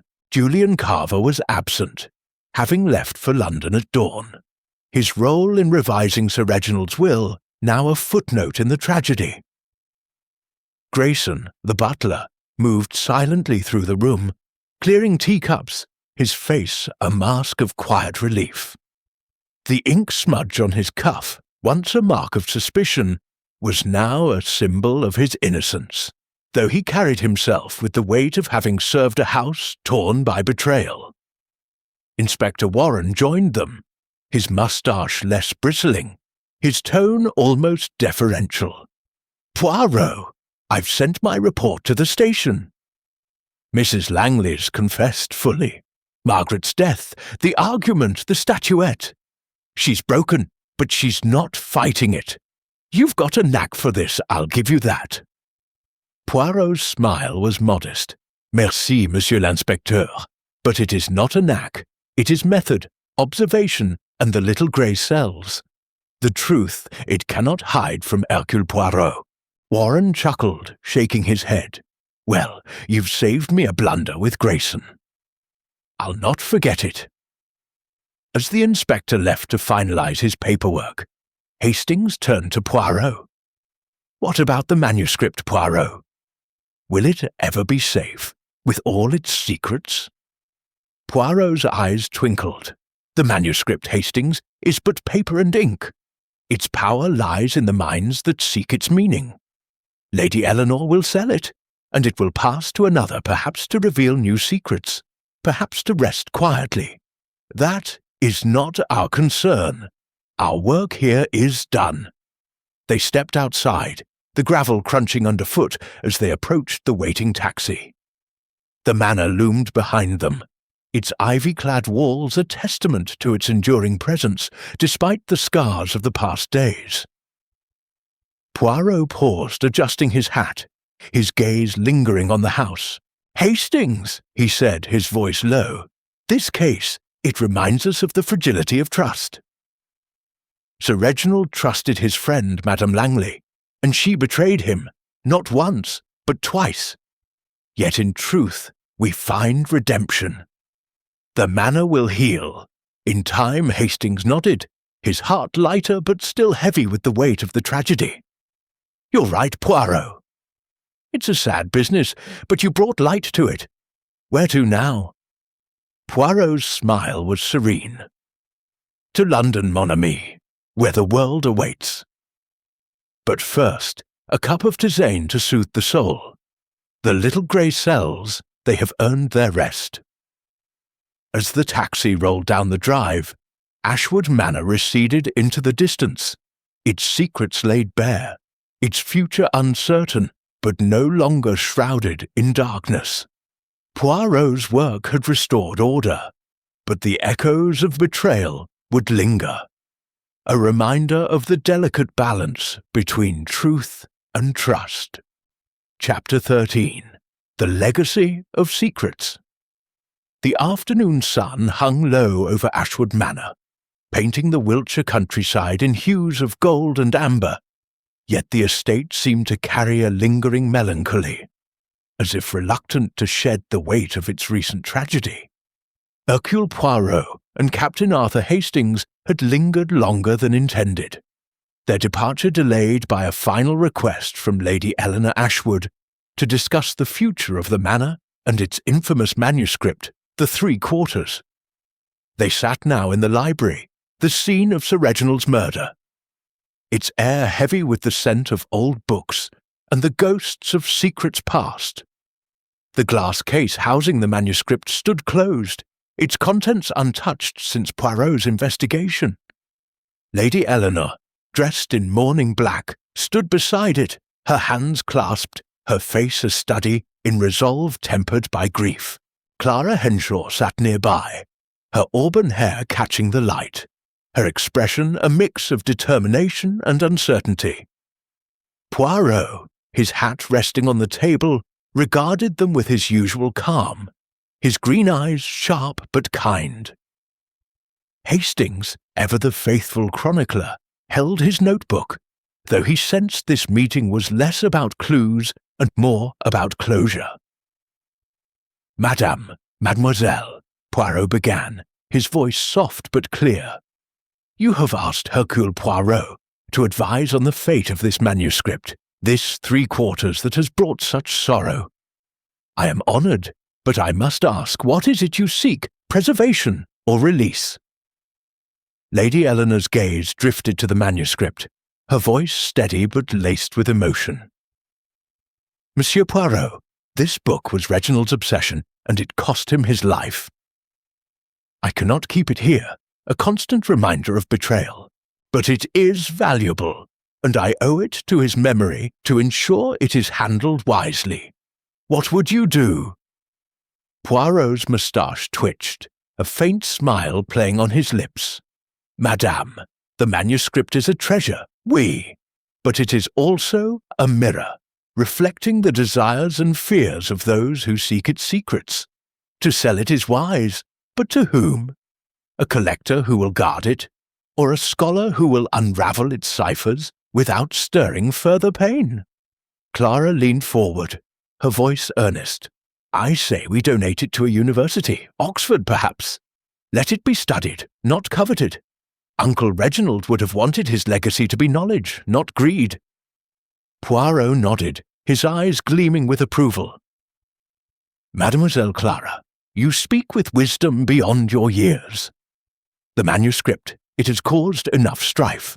To place it in the hands of scholars, where its riddles may be solved for the sake of learning, this is a fitting end." Lady Eleanor hesitated, then nodded. "Very well. I'll contact the university tomorrow. Dr. Vance might oversee its transfer. He's trustworthy, despite his nerves." Hastings, who had been silent, spoke up. "It's a noble decision, Lady Eleanor. But what of the manor? Will you stay?" Her lips tightened, a flicker of pain crossing her face. "I cannot. The memories here are too heavy. I'll sell Ashwood Manor and start anew, perhaps in London. Clara, you're welcome to join me, but I know your studies call you." Clara's smile was bittersweet. "I'll visit, but Oxford is my home now. I want to honour Uncle Reginald by finishing what he supported." My Lord Degree Poirot rose, his movements precise. "Madame, mademoiselle, you have chosen paths of courage and renewal, the legacy of Sir Reginald. It lives in your decisions, not in the stones of this house or the pages of that book. Hercule Poirot salutes you." As they left the library, Hastings glanced back at the glass case, the manuscript's yellowed pages, a silent witness to the tragedy. "Poirot, do you think the manuscript's secrets will ever be fully known? That quarter-moon symbol, what else might it hide?" Poirot's eyes twinkled. "Hastings, mon ami, some secrets are best left to time. The quarter-moon, it was Margaret's mark, and it led us to the truth of her death. Other ciphers in the 3 quarters may hold treasures or truths, but they are for others to uncover. Our work here is complete outside." The gravel drive crunched underfoot as they approached the waiting taxi. The manor loomed behind them, its ivy-clad walls both majestic and mournful. Grayson stood at the door, his face softer now, free of suspicion. He bowed slightly as they passed. "Safe travels, gentlemen." "And thank you, Monsieur Poirot, for clearing my name." Poirot inclined his head. "Monsieur Grayson, you served your master well. Continue to serve with honour." As the taxi pulled away, Hastings leaned back, his mind turning over the case. "Poirot, this one got to me. The betrayal, the secrets, it's a reminder of how fragile trust is." Poirot's voice was quiet, almost philosophical. "Oui, Hastings, trust, it is the foundation of all, yet so easily broken. But in its breaking, we find truth, and in truth, we find the strength to rebuild. The little grey cells, they solve the mystery, but the heart, it learns the lesson." The countryside rolled past, the manor fading into the distance. Ashwood's legacy of secrets would endure in the pages of the Three Quarters. But for Poirot and Hastings, the case was closed, its truths laid bare. The taxi carried them toward London, where new mysteries awaited, but for now, the quiet of the journey was enough. Chapter 14. The Final Clue. The soft hum of the taxi's engine filled the silence as it wound through the Wiltshire countryside, carrying Hercule Poirot and Captain Arthur Hastings away from Ashwood Manor. The estate's towers were now a distant silhouette against the late afternoon sky, yet the weight of the case lingered in Hastings's mind. He glanced at Poirot, who sat with his gloved hands folded, his eyes fixed on the horizon, a faint furrow in his brow suggesting his thoughts were not entirely at rest. "Poirot," Hastings ventured, breaking the quiet, "you seem troubled." "The case is solved, Mrs. Langley confessed, and the manuscript's future is settled. What's on your mind?" Poirot's moustache twitched, a subtle sign of unease. "Mon ami, the little grey cells, they are satisfied, oui, but there is a whisper, a final thread that eludes me. The quarter moon symbol, it was the key to Madame Langley's guilt, but its presence in the manuscript, it feels incomplete. There is one clue we have not fully explored." Hastings frowned, puzzled. "But you said the symbol was Margaret's mark, tied to her death. What more could there be?" Poirot's eyes gleamed.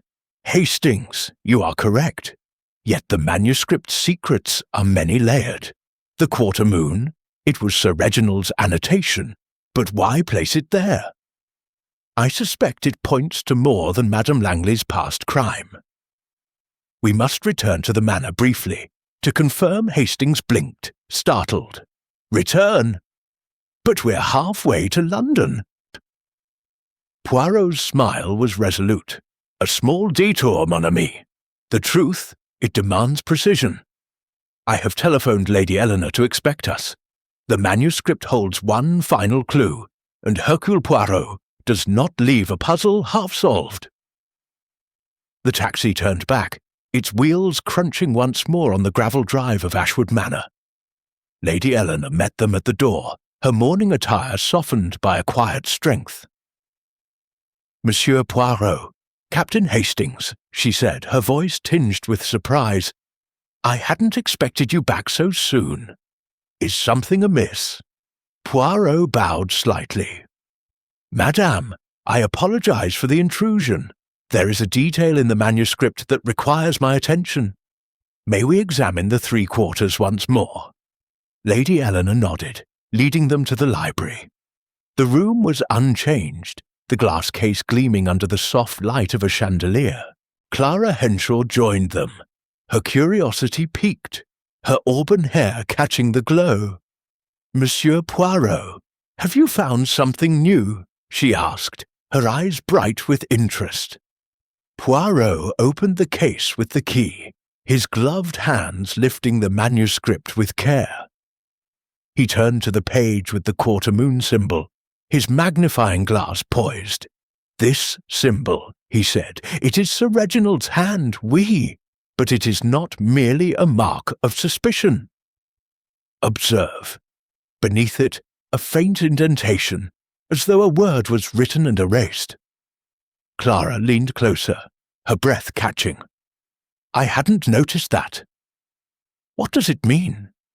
Poirot's fingers traced the page, his eyes narrowing. The indentation, it is subtle, but it forms letters. I require a pencil, madame, and a sheet of paper. Lady Eleanor fetched the items, and Poirot lightly shaded over a blank sheet placed atop the manuscript page, revealing the ghost of erased text. The letters emerged slowly. Trust. Hastings gasped, and Clara's hand flew to her mouth. Trust? Lady Eleanor whispered. What could Reginald have meant by that? Poirot's voice was grave. This word, it is Sir Reginald's final clue. The quarter moon, it pointed to Margaret's death. But trust, it speaks to the heart of his discovery. He suspected not only Madame Langley, but the fragility of trust itself. The manuscript, it was his way of documenting a betrayal that went beyond one person. Clara's voice trembled. You mean Uncle Reginald thought others were involved in Margaret's death? Poirot shook his head. No, mademoiselle, not involved, but complicit in silence. Sir Reginald learned that Margaret's death, though caused by Madame Langley, was known to others, perhaps a secret shared among friends or family. The word trust suggests he felt betrayed by those who kept silent, allowing Madame Langley to rebuild her life while he grieved. Hastings's eyes widened. Good heavens, Poirot! You're saying he was investigating more than just Mrs. Langley? Oui, Hastings. The manuscript was his record, a cipher within a cipher. The quarter moon marked Madame Langley's guilt, but trust was his lament for those who failed him. Perhaps even his first wife's circle, who knew more than they admitted. This is why he guarded the manuscript so fiercely. Lady Eleanor's face paled. Then, selling it to a university is the right choice. Let its secrets be studied, not fought. Over Poirot nodded. Précisément, madame. The manuscript's truths are for scholars, not for further pain. You have chosen well. Clara stepped forward, her voice resolute. I'll ensure it's handled with care, Monsieur Poirot. Uncle Reginald would want that. As they closed the case, the library seemed lighter, as if the final clue had lifted a veil. Poirot turned to Lady Eleanor and Clara. Mesdames, you have faced great sorrow, but you have also found strength. The legacy of Ashwood Manor is now yours to shape. They stepped outside, the evening air crisp and clear. The taxi waited, its engine a soft rumble. Hastings glanced at Poirot, a smile tugging at his lips. You couldn't leave it alone, could you? That final clue, it changes nothing, yet it completes the picture. Poirot's eyes twinkled. Hastings, the picture is never complete without every detail. The little grey cells, they demand order, and now they are content. As the taxi rolled away, Ashwood Manor receded once more, its secrets fully bared. The quarter moon and the word trust had closed the circle, revealing not just a murderer, but the deeper wounds of betrayal that had haunted Sir Reginald. For Poirot, the case was a triumph of precision, a testament to the power of observation, and a reminder that even in truth there is a poignant sadness. Chapter 15. The Farewell. The twilight sky over Ashwood Manor was a tapestry of deep blues and fading golds, the last light of the day casting long shadows across the estate's rolling lawns. Hercule Poirot and Captain Arthur Hastings stood on the gravel drive, their taxi idling nearby, its engine a soft murmur in the stillness. The manor, with its ivy-clad walls and towering chimneys, stood as a silent sentinel, its grandeur undimmed, but its heart forever altered by the revelations of the past days. The final clue, the word trust, etched beneath the quarter moon, had completed Poirot's puzzle, but it had also left a bittersweet echo in the minds of those who remained. Poirot adjusted his hat, his gloved hands precise, his green eyes reflecting the fading light. "Mon ami," he said to Hastings, his voice low and contemplative, "the case of Ashwood Manor, it is closed. Yet the lessons it teaches, they linger, no? The fragility of trust, the weight of secrets, these are the true mysteries of the human soul." Hastings nodded, his scarf pulled tight against the evening chill. "You're right, Poirot. It's not just about solving the murder, is it? It's about what it reveals. About Sir Reginald, Mrs. Langley, even Lady Eleanor and Clara. They'll carry this forever." Poirot's moustache twitched, a faint smile softening his features. "Oui, Hastings, but in carrying it, they may find strength. The truth, it wounds, but it also frees." The manor's door opened, and Lady Eleanor Ashwood emerged, her mourning black softened by a simple shawl. Clara Henshaw followed, her auburn hair catching the twilight's glow, her expression a mix of resolve and quiet sorrow. They approached Poirot and Hastings, their steps measured, as if reluctant to bid farewell to the men who had brought clarity to their chaos. "Monsieur Poirot, Captain Hastings," Lady Eleanor said, her voice steady but warm, "I cannot thank you enough. You've given us answers, however painful, and a path forward. The manuscript will go to Oxford, as Clara suggested, and I'll begin arrangements to sell the manor. It's time for a new chapter." Poirot bowed, his manner impeccable. "Madame, you have shown great courage." "The manor, it will find new life, as will you. Hercule Poirot wishes you peace." Clara stepped forward, her eyes bright with unshed tears. "Monsieur Poirot, you made me see how important it was to speak up, even when I was afraid. I'll carry that with me." Always, Poirot's gaze softened. "Mademoiselle Clara, your honesty was the spark that lit the truth. You're a woman of strength, and your uncle, he would be proud." Hastings, ever the sentimentalist, offered a warm smile. "You'll do splendidly at Oxford, Clara. And Lady Eleanor, if you're ever in London, do look us up." Lady Eleanor's lips curved into a faint smile. "I may, Captain Hastings." London holds promise, a chance to start anew. As they spoke, Grayson appeared at the door, his gaunt face softened by relief. The ink smudge on his cuff, once a mark of suspicion, was now a badge of his exoneration. He bowed slightly. "Gentlemen, safe travels. The manor owes you a debt." Poirot inclined his head. "Monsieur Grayson, serve with honour as you have. The truth has set you free." With final farewells exchanged, Poirot and Hastings climbed into the taxi, the door closing with a soft thud. As the vehicle rolled down the drive, Hastings glanced back at the manor, its windows glowing faintly in the dusk. "It's strange, Poirot," he said, "how a place so beautiful can hold such darkness." Poirot's voice was quiet, almost philosophical. "Beauty, Hastings, it is but a mask. Beneath it lies the truth, sometimes radiant, sometimes tragic.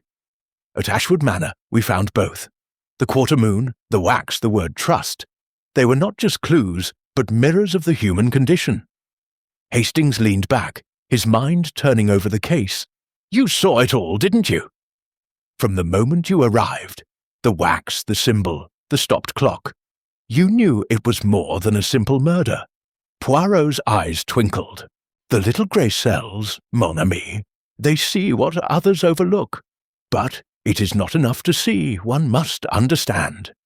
Madame Langley's crime was born of fear, not malice.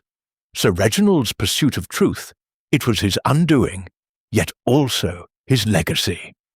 And we, Hastings, we're the ones who bring order to such chaos." The countryside gave way to the lights of the village, and the taxi sped toward London. Hastings smiled, a touch of admiration in his voice. "You're a marvel, Poirot. I don't know how you do it, case after case, always finding the truth." Poirot's smile was serene. "It is simple, Hastings. I listen to the clues, to the heart, to the silence between words. And then I arrange. The truth, it cannot resist such method." As the taxi carried them into the night, Ashwood Manor faded into memory, its secrets laid bare, its wounds beginning to heal. The case of the 3 quarters was closed, but its echoes, of trust broken and restored, would linger in the minds of Poirot and Hastings. A testament to the enduring power of truth and the quiet triumph of the little grey cells.